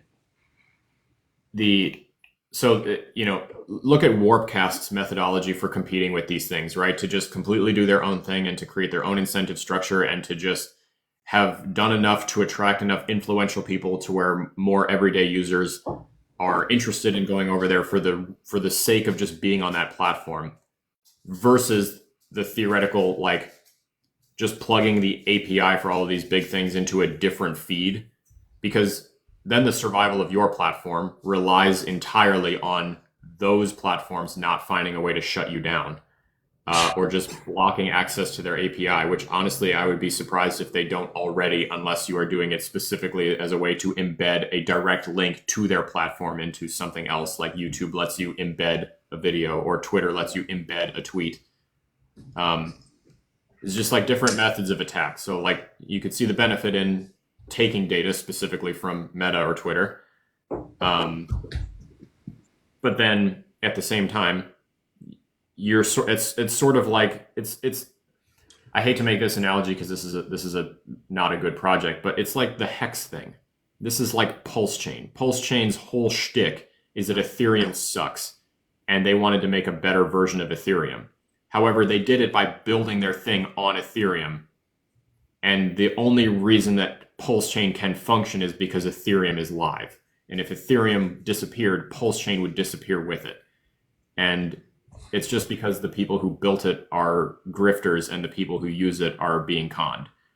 So if you build like the better social media platform, which just pulls social media posts from the other big websites and puts them in a different user interface so that you can see an Instagram reel in the same feed as you can see a tweet, you have it's not a good methodology for attacking those people. You would just want to take Blue Sky, do a Warpcast, find a specific reason why the people are going to come to that social media platform instead. The methodology that we're using to build Shoup is that idea. We're trying to figure out a different reason that people might want to connect with each other, and then give them that service as a service that doesn't exist on another big platform.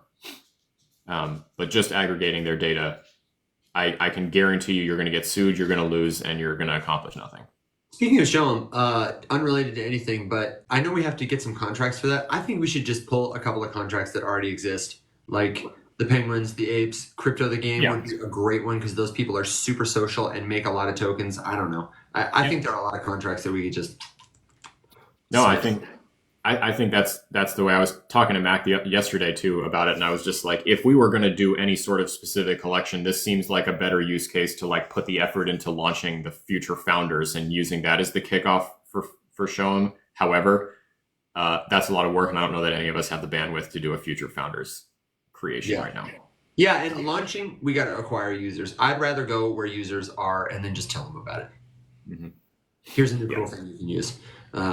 Anyway, unrelated, but I probably have to take my dog and pony show on the road because I'm going to the University of Memphis, not U of M, to teach another class today.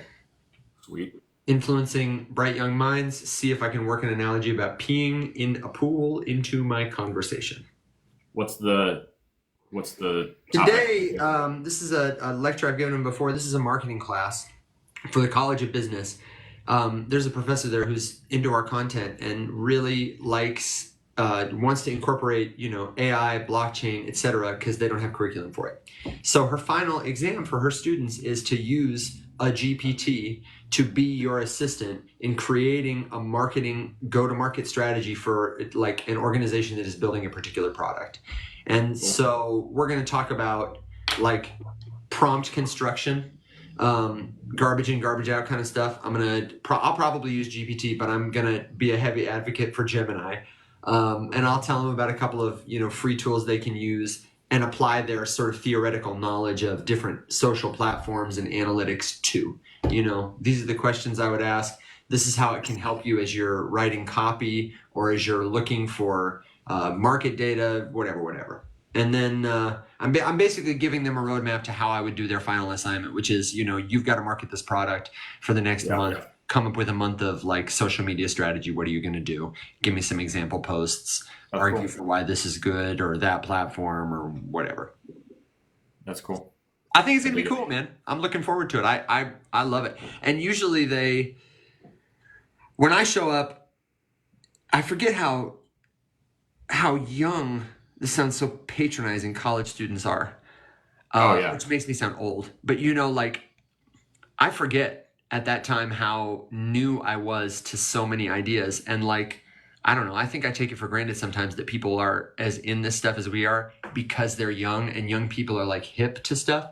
But usually when I talk about this, people are always like, some of them don't even play with AI and forget about blockchain, man.